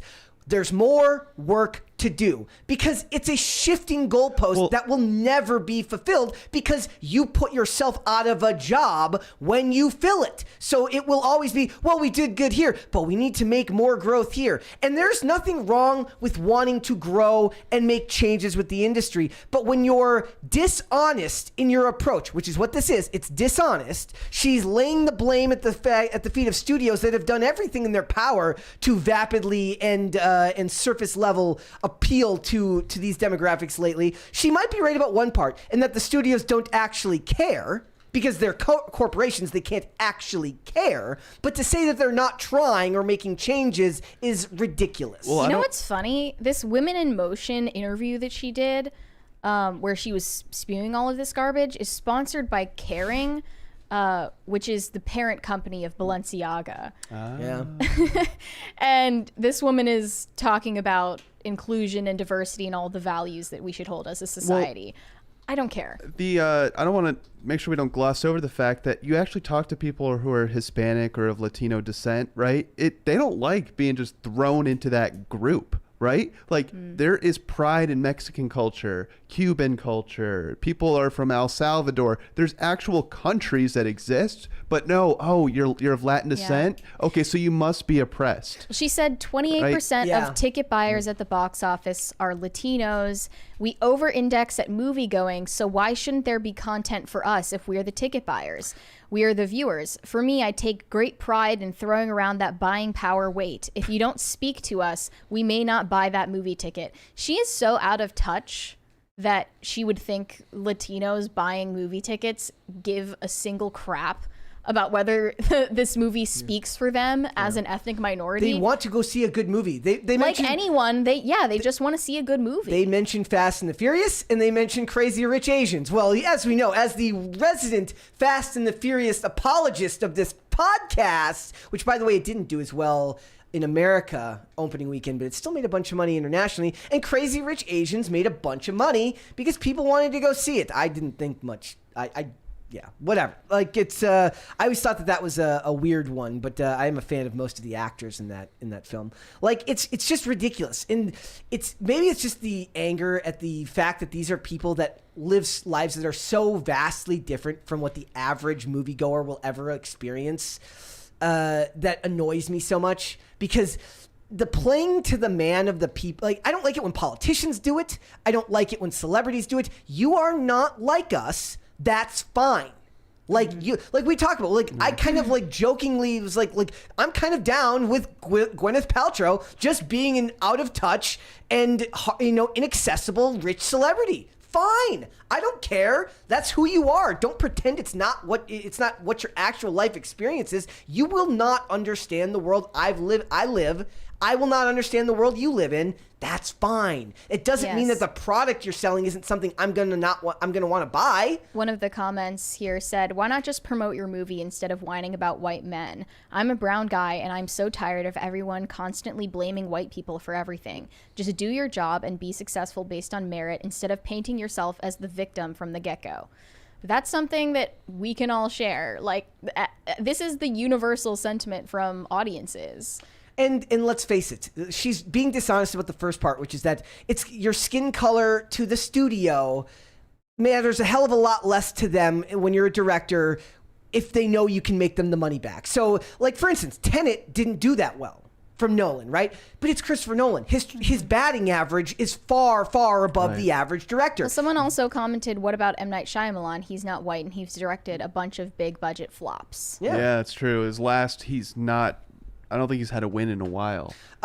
He's notoriously hit or miss. Split and what was it? Yeah. Even Split was but before that, what was the one before that? The Sixth Sense was the one that was like. Well, yeah, that's the big one that actually worked. But I think he's still living off of that, Yeah. dude. I don't think he's had huge hits. Even though I'll still Old I like did the really well. creepiness. Are you talking about Old? No, the other one that was Unbreakable, Split, And then Glass. But Split did well. Glass. Unbreakable was the one that did well out of the series. I mean, With Bruce did it Willis. actually do that well? I mean, I know it's really good. I love the movie, but I don't know if it actually did well in the box office. But I don't Split, know. people ended up really liking Split Right. because of what's his name in it. It also caused a lot of controversy though about mental health awareness. Yes. Do you guys want to see Flamin' Hot? Are you all of I don't compelled know. by this idea? I don't give a crap This about is a movie. also going on Disney Plus, and after Disney Plus has just done like a culling of all of their shitty content that nobody was watching, this is the not stuff that just they're putting that, on the platform now. They're Like, repackaging the streaming services because I think Hulu's becoming like more people are spending time on Hulu. And so they're bringing Hulu content into Disney Hulu Plus. freaking rules, dude. Like out of all, like it actually, like I had to get rid of Disney Plus so that I had to like to make my guilt. To like lower my guilt for loving Hulu so much. Dude, there's nothing on Disney like other than new Marvel projects I don't and watch new Star Wars and stuff. I never used it. Like how many times are you gonna rewatch a Disney animation movie? You know, Mm-hmm. unless you have little children at home, it really doesn't make sense for most people, and they've totally just burnt out everyone. Like everyone's got what do they call it? Cape fatigue, superhero fatigue, and too also much. nostalgia is burning out. I watched Hawkeye, and then we watched what was it? One of the Star Wars ones, and that was it. That was I all find even when there's one I kind of want to watch, I find myself sitting there and be like, just like waiting for it to be over. Yeah. It's almost like it's a chore having to watch these nowadays. all right, like to me, this is it's just annoying, dude. And oh, by the way, I am sick of like I don't care about movies about Uber. I don't care about movies about the BlackBerry. I don't care about movies about Cheetos. What about the GameStop movie? I don't care about the Stonks movie. Honestly, I might watch the BlackBerry What's one. the Jordan shoe just came out. That movie Air, on Air, did you watch that? that I've actually heard good things about. I have but, too. Like, People liked The Founder. I never watched that one. They liked that one Just- about McDonald's. We've got when they make a movie about the dude who got screwed out of his money for the Super Soaker, I will watch that. I will watch that one because that guy got his money later, but that guy got screwed. Why does initially. everything have to be a reboot or Why does everything have to be an based on interpretation? something? Yeah. Like, can you just come up with a new idea? Yeah. Anything will work. I'm fatigued on. And it's like what what's they're just so turning out. stupid. It's like, all right, so you want to see more representation in these films, right? Well, then write a movie for that to happen. You're trying to fit square pegs into circle holes. It's like, why? There's Why? a reason why people like don't make those complaints during John Wick or don't make those complaints during Fast and the Furious because they're franchises that are starting from scratch and they can put whatever actor they want in there and it's fine. And you never see anybody complain that some actor looks a certain way in those movies because they understand that that's an original character. It's Right. such a disingenuous argument when you make it seem like it's actually because people don't like what the person looks like. Did you see Danny Trejo just posted on Twitter maybe a day or two ago, and it says Juan Wick, and he completely dressed. I don't know if it was AI that's or not, awesome. but completely dressed up like John Wick. But it's just Danny Trejo. That's awesome. It was awesome. Danny Trejo is great. That's another actor who's been great for 2 decades. That stop pretending like America was this awful place before. Actors like that. Antonio Banderas was a big thing in the 90s. Dude, these people are just scumbags, and I'm sick of it. All right. Got a couple super chats. Yeah, we got a couple there. Wayward Soul said, one of my favorite things to play with my toddler is the reverse forward fight scene from Tenet. Yeah, dude, that one is cool. It's crazy and it's super well done. And the thing is about Nolan is that I was never a big fan of his action direct. I always point to this one scene in the Dark Knight where it geographically makes no sense, where the Joker grabs Rachel in the middle of the ballroom when they're having the fundraiser for Harvey Dent, and he says a little fight in you. I like that. And then Batman literally says, well, then you're gonna love me. He comes out of nowhere. It literally geographically in the scene, the way the Makes camera no turns. sense. he would have been seen by somebody walking forward, and it's just not done very well. But his large-scale set pieces in his other films, whether we're talking Interstellar, whether we're talking, obviously, Inception, that stuff's really, really good. But that's almost more sci-fi than just the action stuff. So, love the soundtrack to Well, I like Interstellar. his little projects that he does with, like, Interstellar. He bought a whole farm just to film a scene of driving through a cornfield. And then now he's like completely, using real explosions. Yeah. They said on set of Oppenheimer, they hired real scientists as extras just so they can look, I don't know, nerdy, I guess, in the background doing nothing. At least they know what, I don't know. But I was like, that's they cool. do that like a lot of cool. TV shows. Like if you see shows with like a SWAT unit, like a cop show with like a SWAT unit, a lot of times it's like half actors, half actual SWAT members from the local. That's cool. Or cops from the local departments because they're the ones that are most informed you don't about have procedure. you don't have to train them. And they actually look the part. Like they're actually built like them. I wish they would do that for the Aaron and who does Cass Castle. Wesley? No, Aaron. What? I'm so confused right now. You don't know who Aaron is? No, I know who Aaron is. Yeah. What are we talking about? You said Wesley and who does Aaron. Aaron, who does. Oh, okay. I and him were having a conversation about how a lot of like whenever he sees a gun in a movie or a show, like there's always something wrong with it that just makes no sense. It's like you think it'd be easy just to get like a local firearm store owner, gun store owner, just to come by for a few minutes. They do. They hire those people. A lot of times it's done artistically. They understand that what they're doing is incorrect, but they don't care. Right. Like that doesn't bother them. It's whether it's bad trigger discipline, whether it's procedure, like all that stuff is usually like it's just a product of. Sometimes it's just like maybe on the take, the one take they needed that was shot the way that it was. It's just not accurate. Error. Yeah. But in general, you're not going to expect them to get it right, like the shot count, like how many are actually in the magazine as opposed to the chamber before. Like my favorite thing is old movies where you just hear endless rounds from bottomless mags that just never end. Guys, I watched Punisher Warzone this last night. By the way, in fact, I meant to do this. Brett recommends, which by the way, directed by a woman.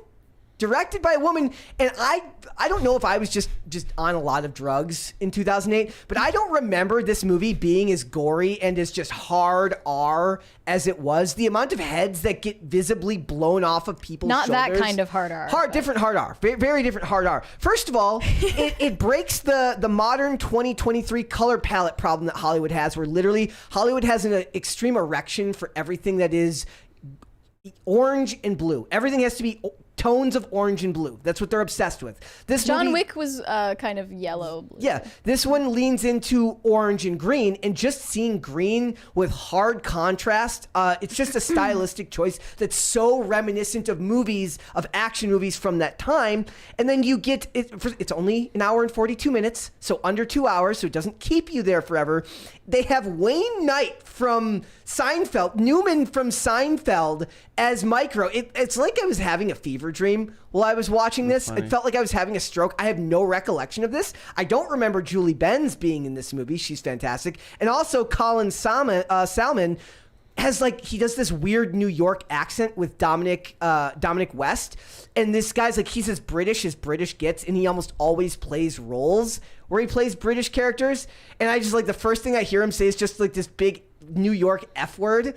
And I just I started laughing. It was just it was 9 p.m. and I just started laughing uncontrollably because it was ridiculous. Go watch Punisher Warzone because Ray Stevenson, unfortunately, he passed. He plays the Punisher in that movie. Probably my favorite on-screen Punisher now that I've can correctly remember the movie. So go watch that.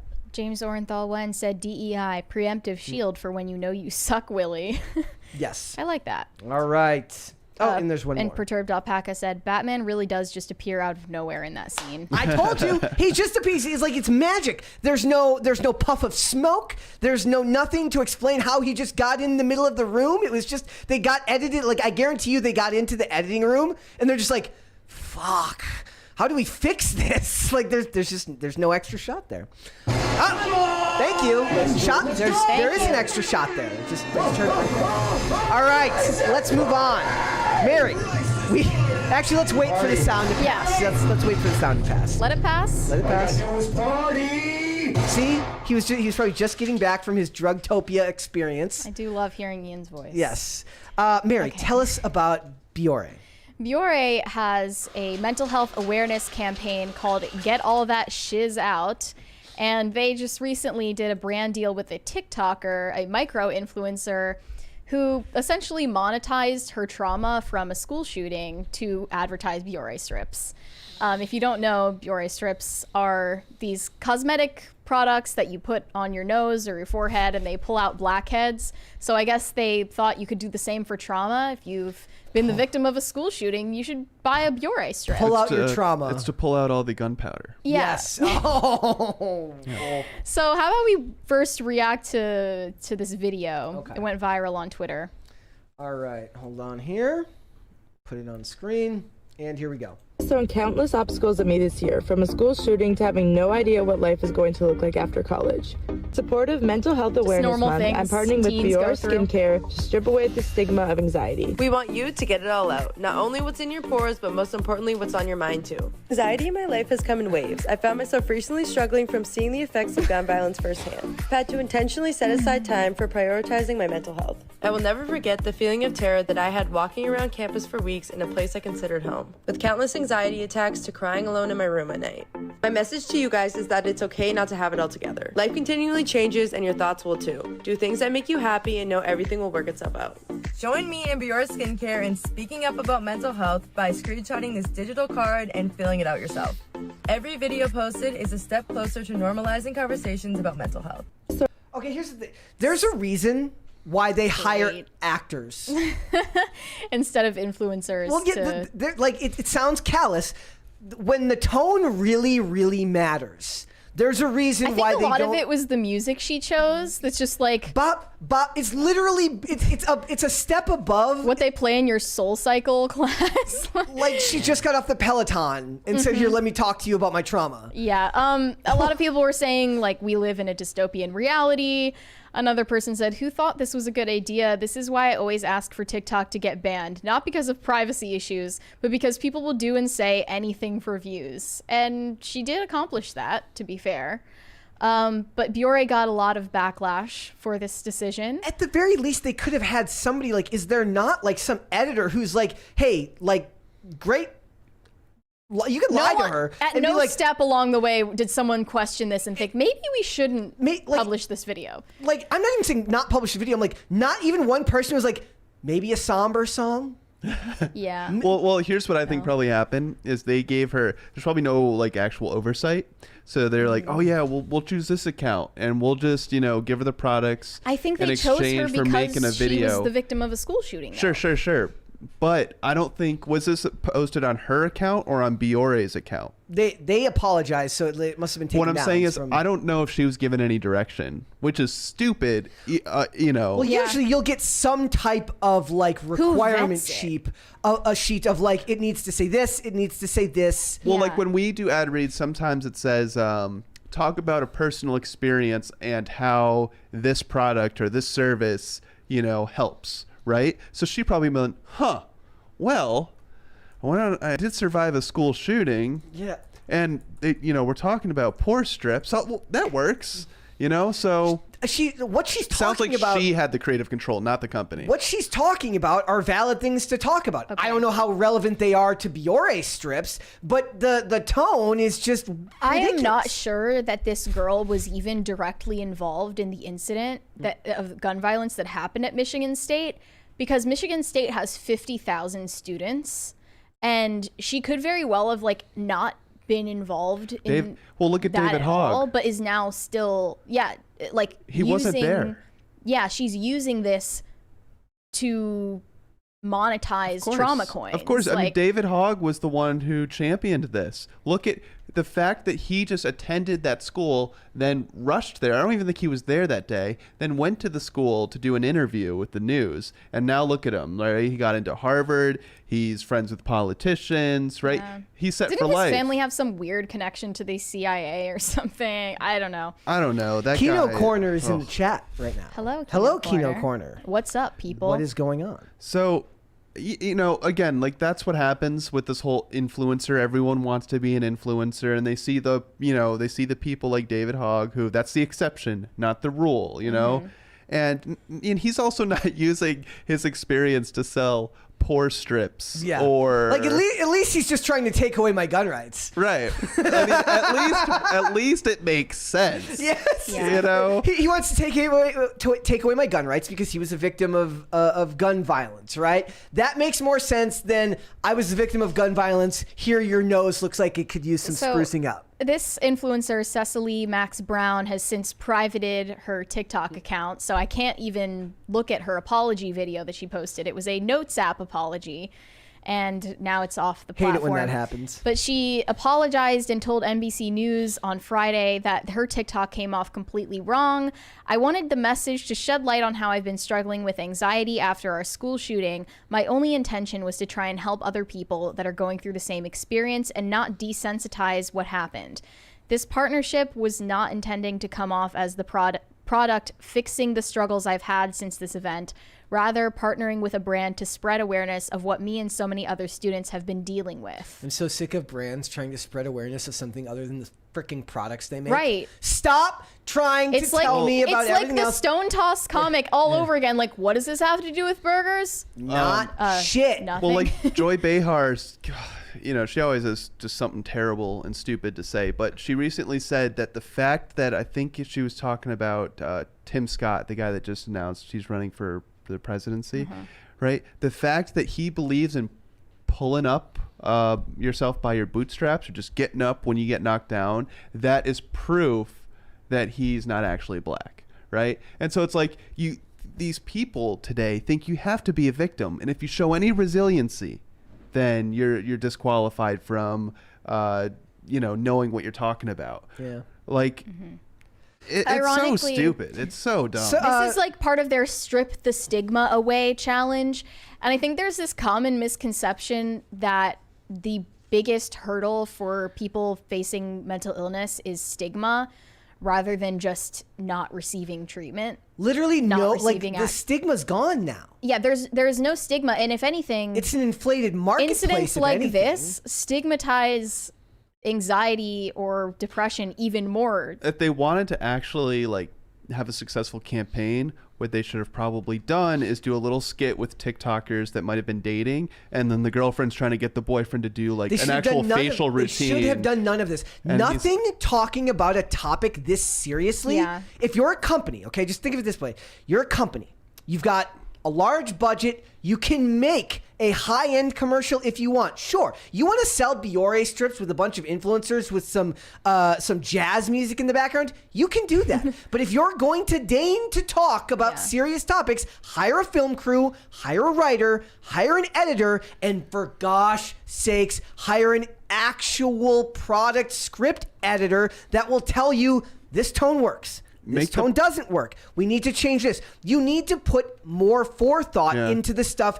You're cheapening the importance of the topic by not giving it more effort than the standard advertisement. Right. Well, the product also doesn't make sense for the trauma. It's like if, you know, with what, you know, you talk about, Brett, if someone tried to then sell you like a mattress because of that, you know, it makes no sense. Did you go through a school shooting, or have you been crying yourself to sleep at night? We'll get a new mattress from Sealy, because for gosh sakes, if you're going to shut yourself away in your room for the next 2 years as you deal with the extreme trauma of being involved in a school shooting, you should be comfortable. Yeah. Like,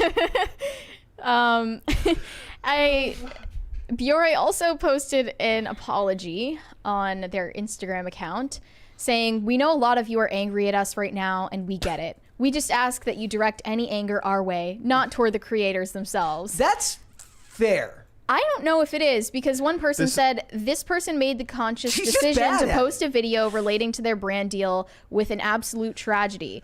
They need to be held accountable for their actions. Okay, yeah. Like I think the biggest problem is that she just doesn't understand tone.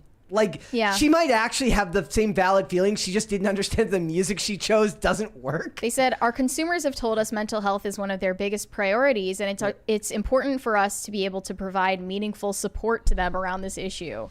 How about their friends and families and communities provide support for them rather than a mega corporation? I think everyone's wrong here. I think I'd still stand by. I think the TikToker herself probably had creative control here, and that's why the video just came across so tone deaf. Because what does a young college kid know about producing an ad?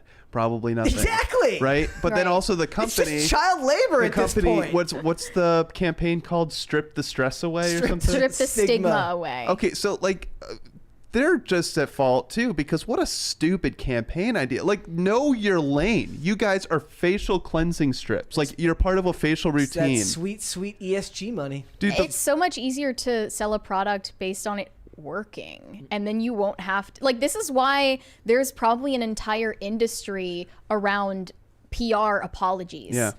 Like, the people get paid to write these apology. Well, like they probably write it before let's they say, even release it, just in case. Yeah. Let's say Biore like wanted to sponsor this show, right? I would be like, okay, here's what we're gonna do. Mary like always uses these strips, they're so great, and Brett, you're like, no, I'm a man, I don't use any strips like that. Like, makes much more sense for like creating a silly little influencer developed advertisement. Strip clubs can do strip. There you go. Yeah. I think they should have done like brand deals where they get girls to put the Biore strips on their boyfriends. Yeah. And then that would have been far more popular and not controversial. Yeah, because then women instead they have to do this woke marketing. Then they can buy them as a gift, and that might increase sales, or they just might buy them for themselves. Or the guy might see it and be like, my girlfriend will like this. This has to be They women. also said this time we did it wrong. We promoted one of our influencers' stories in the campaign, and the promotion of that content was insensitive. We lacked sensitivity around an incredibly serious tragedy, and our tonality was completely inappropriate. I think they should have doubled down and just made one even worse. So did some make the next one about like sexual assault or something horrible some like that. ad agent, some lady at some board meeting was like, okay, so there was this amazingly tragic thing that happened in society. How can we make this about You know what? They should partner up with Secret Mizzy, the home invasion TikToker, where he starts promoting. Wasn't there another video we were supposed to look at? I have this one here from we all have the one friend who is way too nonchalant about literally the most traumatic events. There was this video of Miranda Cosgrove on a podcast talking about a guy who was planning to murder her at her house, and he self-immolated in her backyard, and she was just telling this story like it was nothing. Here we go. Anyway, I went to my parents' house, and then I got a call at like 3 a.m. that somebody had like died at my house. And it was the weirdest thing ever because they had like caution tape up. So weird. You know, like it was right in my front yard, and basically I hate it when that happens. I hate it when that happens. Yeah. He came and he was like burying things in my backyard for like 3 days. And he buried a lunchbox with like a milk chocolate inside of it in my backyard, and then he buried like knives and like a rope and like a bunch of random stuff. And I guess he'd been in my backyard like hanging out there and like burying things. Why I didn't notice, I don't know. And that is a problem. Apparently not very observant. And then I found out later that like all that stuff was there, and that he had been like pacing in my backyard with a gun. He also looked like crazy, like he was wearing like this long trench coat, and he had like a still dressed better than your date in the zebra pants. Yeah, he was dressed. It's so funny when people who self-immolate in my backyard don't dress well. How did he not know to dress better on his final day on Earth? What was he thinking? Pretty nice. Pretty nicely. But yeah, he was just like pacing in my backyard. She's a step away from twirling her hair. Yeah, so this guy was just like pacing in my backyard waiting for me to come home so he could shoot me dead. Yes, and because I have like security cameras, so later when we looked, we figured out he was back there for like 6 hours or something, like waiting.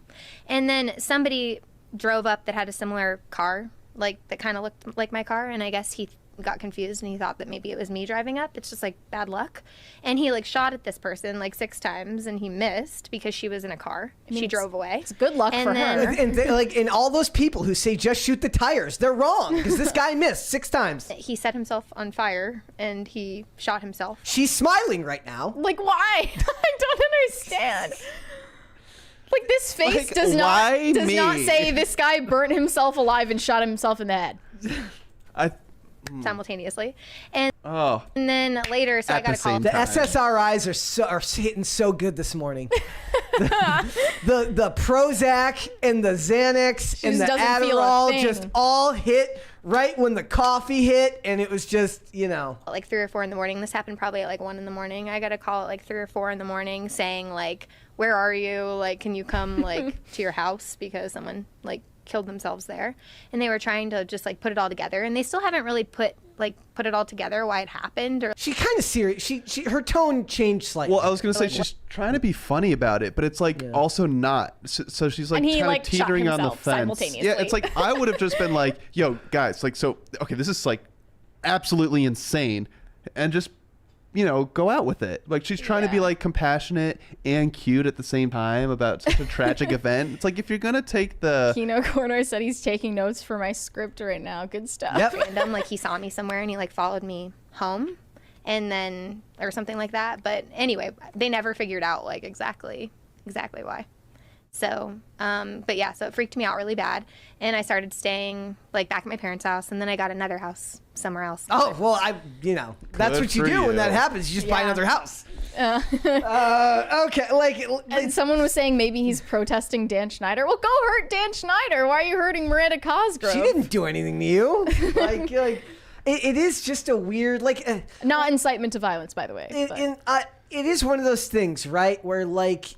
There is something to be said where if you've been through enough, you do learn to laugh through when bad things happen to you. Yes. But like that's different than selling a product. like I can laugh about all of the awful things that I've done to myself in my lifetime, and in a way, I guess that's supposed to be.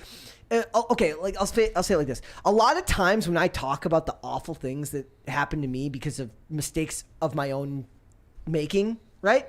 I do so in a tone like that because it's supposed to lighten the tone so that the people who I'm talking with understand that they're allowed to treat this like a normal conversation, that I'm not like giving them some big trauma dump where they have to feel like they have to take it super seriously. It is serious, but I've dealt with it enough that I can handle what I've been through now, and I can look back on it introspectively, and it doesn't need to carry the same tone that it did when I first dealt with it. It's not even as calculated as that. Yeah. To me, I don't think she was barely involved in the situation, and she's kind of inflating the story, and that's what it just doesn't seem organic. And I think that's what we're picking up on here. Coping mechanism is probably a fair. I don't know though, because I don't like. It's not even the fact that she's casual about it. It's the fact that it's like this Valley girl. So then like this or like something. I don't know. It's like she's not even sure of the story. Yeah. So to me, I think she's probably exaggerating. She probably wasn't really there. I mean, it's still like an insane story. Insane. And it's not the same issue as the first story. When the podcast host like made that quip, that joke about it, I was like, I don't know if it's your place. Maybe if anything, it's more on the podcast host for not reeling the tone in and being like, wow, that sounds really like. It was too much of that the Zoom class, or not the Zoom class. What was that music? The Peloton music. Yeah, it was the Peloton music. We needed some more somber. But she was on the other side of that conversation looking at Miranda Cosgrove like, Yeah. Like, just and then what happened? Unprepared for what she was about to say. Yeah. But and that's not the same thing as a company releasing an ad that's very clearly But not maybe in the tone. Biore should partner up with Miranda Cosgrove next. Yeah. Except I think she worked for Proactive instead. When you're like me and you have people killing themselves in the back. When someone self-immolates and shoots themselves in your front yard, try a Biore strip. I just get so stressed I break out, and the only thing that can save me is Biore strips. Like all of the steaming tears coming down my face, it was really bad for my skin. That is the natural reaction to a bunch of capitalist industries that are trying to capitalize on the trauma dumping of American society and everything that we've now attributed to victimhood and problems that have, let's face it, nothing to do with the product you're selling. Also people just have been scrolling TikTok so much and going down doom scrolling rabbit holes that they've forgotten normal social cues, and the pandemic was part of that too. Like imagine like Ford is like, do you have to escape a school shooting? Like, get in your Ford truck and go the opposite way. Like, that's where we're getting to now. Like, where everything is fair game for these companies that have nothing to do with the products they're selling. Like, I mean, like, the one product that comes to my mind that makes sense when it's talking about, like, tragic events like that was there, like, these backpacks that you put, like, basically, like, a plate into. Okay. And it was, like, supposed to be safe, like you could shoot through it and you wouldn't get hit. So it's like that kind of makes sense, and I think they had people talking about it, but it wasn't like an upbeat cheery thing. It was like one of those like dark, like kind of like one-on-one interviews. Made a little bit more sense. There's a couple here. So Easy says, I feel like if she actually burst into tears and was wailing, you'd be saying she was being she was over dramatizing and overselling it. Well, that's kind of what we're saying, right? That like the tone just didn't quite hit what it felt like the conversation related, right? She doesn't need to be crying because nobody would buy that, but like maybe like not smiling while you're telling the story. But again, we're Monday morning quarterbacking here, so you're fair to at least critique there. I don't think she should have reacted differently. I just thought that the video was funny, jarring, and also Sketch Therapy says it's not capitalism. The search for tax exemptions is social engineering through tax code. Fair, but also a lot of it is like there's a really good video that Zach from Comics Matter did 2 days ago about ESG and how a lot of people don't realize that like the biggest focus is less on the S and less on the G and mostly on the E. The environmental aspect of it seems to be the one that most of these companies go for, and how it relates to the ability to get loans and everything like that. And I stay away from that argument because the discussion of ESG is so muddled and so hard to define, and you could ask 10 people what it means and how it works within corporations. You'll get a different answer every time based on the size of the company, the industry, what it means. Like it's just all over the place. What's worse, ESG or DEI? I mean, they're offshoots of the same thing, right? DEI fits comfortably into the S in ESG. DEI is just a more accessible version of it to talk about. A little bit more different. How's Biore's ESG doing? Well, it was doing better until they pulled the ad. Maybe they shouldn't have apologized for it. Let's go to Super Chats. Right. We got a couple there. Perturbed Alpaca said, Shimmy Shelley said, nice hair, Brett. Well, thank you. Shane H. Wilder said, using legit people in films is common. I was... assistant director on an indie film a few years ago, and we just hired out the local cops and their police units. Yep, that's very like a lot. Like Burn Notice did that all the time with the local, because it was one of those few shows at the time that was being filmed in Miami, so it was actually taking place in Florida. It wasn't filmed in California or Toronto. So and that was before I think Georgia got such a foothold in the film industry. Shane H. Wilder said that ad was just way too upbeat. Then again, if it were somber, it would still feel cringe. Feeling sad or depressed? Then buy our random product. Yeah. Like they're like we would like to do it sad, but she doesn't have like a phone that films in 60 frames a second, so you can't get a slow motion shot of removing the Biore strip. So we're gonna have to go with upbeat on this one. The jump roping scene was also like not the best choice. Sketch Therapy said Psychobabble must be tax deductible now as charity. Also, I want to point out, and yes, but I also want to point out like the amount of like advertising these companies get when they get these influencers to make ads where they just set a phone down on a table and talk to a phone. Like they get so much advertising nowadays. They get so much bang for their buck with what they do now. The way ads have been changed fundamentally in these industries is kind of fascinating. You can pay influencers less, but also your results will be shit like this, you know? Or at least you have a better chance of this happening because there's less oversight. If companies want to just send me free stuff, whatever it is, I'll just say it's the best thing I ever use. Mattress, pillow, pour yourself out. You don't give a crap. Shoes, the best shoes I ever wore, man. Yeah. He's like, do I wear them? No, but they're the best ever. They're the best, yeah. Deuce Boogaloo said, maybe like her Drake and Josh character, Miranda really is a sociopath. I think this is just the tone of the interview was just off, and I don't think that's what this was. I thought she was a singer. Whatever happened to that? She was a singer. Yep. I know her as a singer. I never saw. I haven't seen her act Drake and Josh much was awesome. either. Like she's not really working, is she?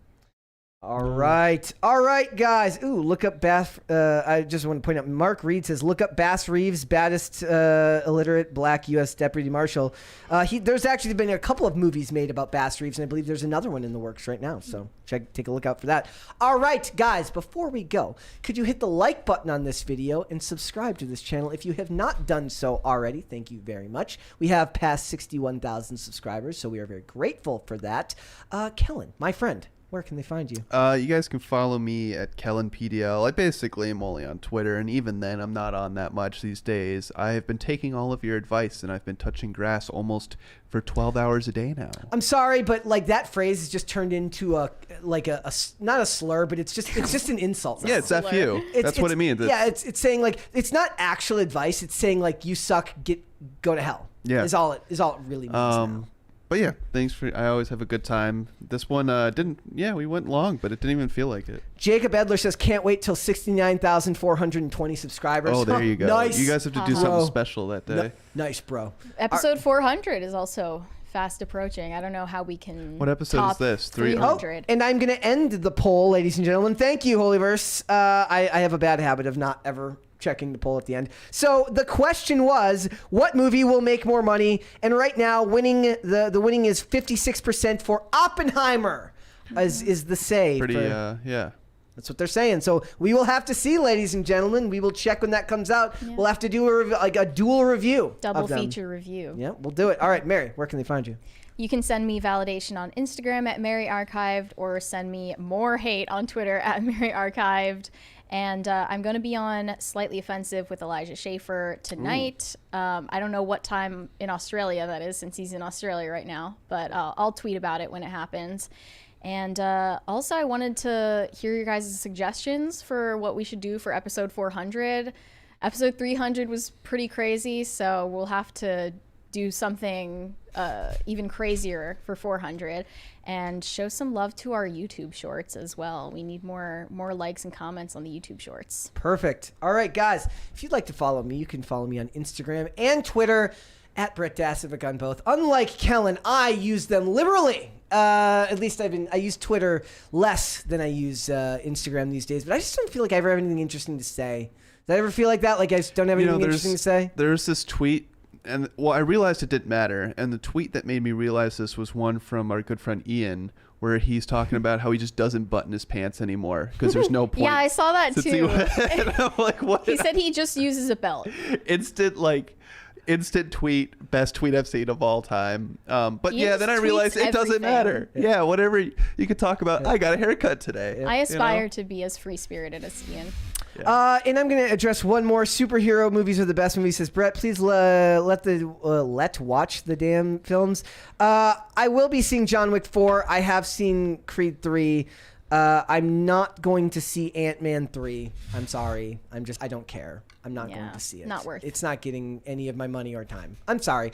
At Brett Dasovic on all of those platforms. This show is here Monday through Friday, 3 p.m. Eastern Standard Time. That is noon Pacific. If you'd like to listen to this podcast rather than watch, we are on Amazon Music, Apple Podcasts, Pandora, and Spotify. And if you'd like to follow the show on social media, where they have interesting things to say, maybe not me, Twitter at popculture_show, Facebook and TikTok at popculturecrisis, and on Instagram at popculturecrisispod. We will be back with another episode tomorrow. We'll see you then, guys. Bye. Later.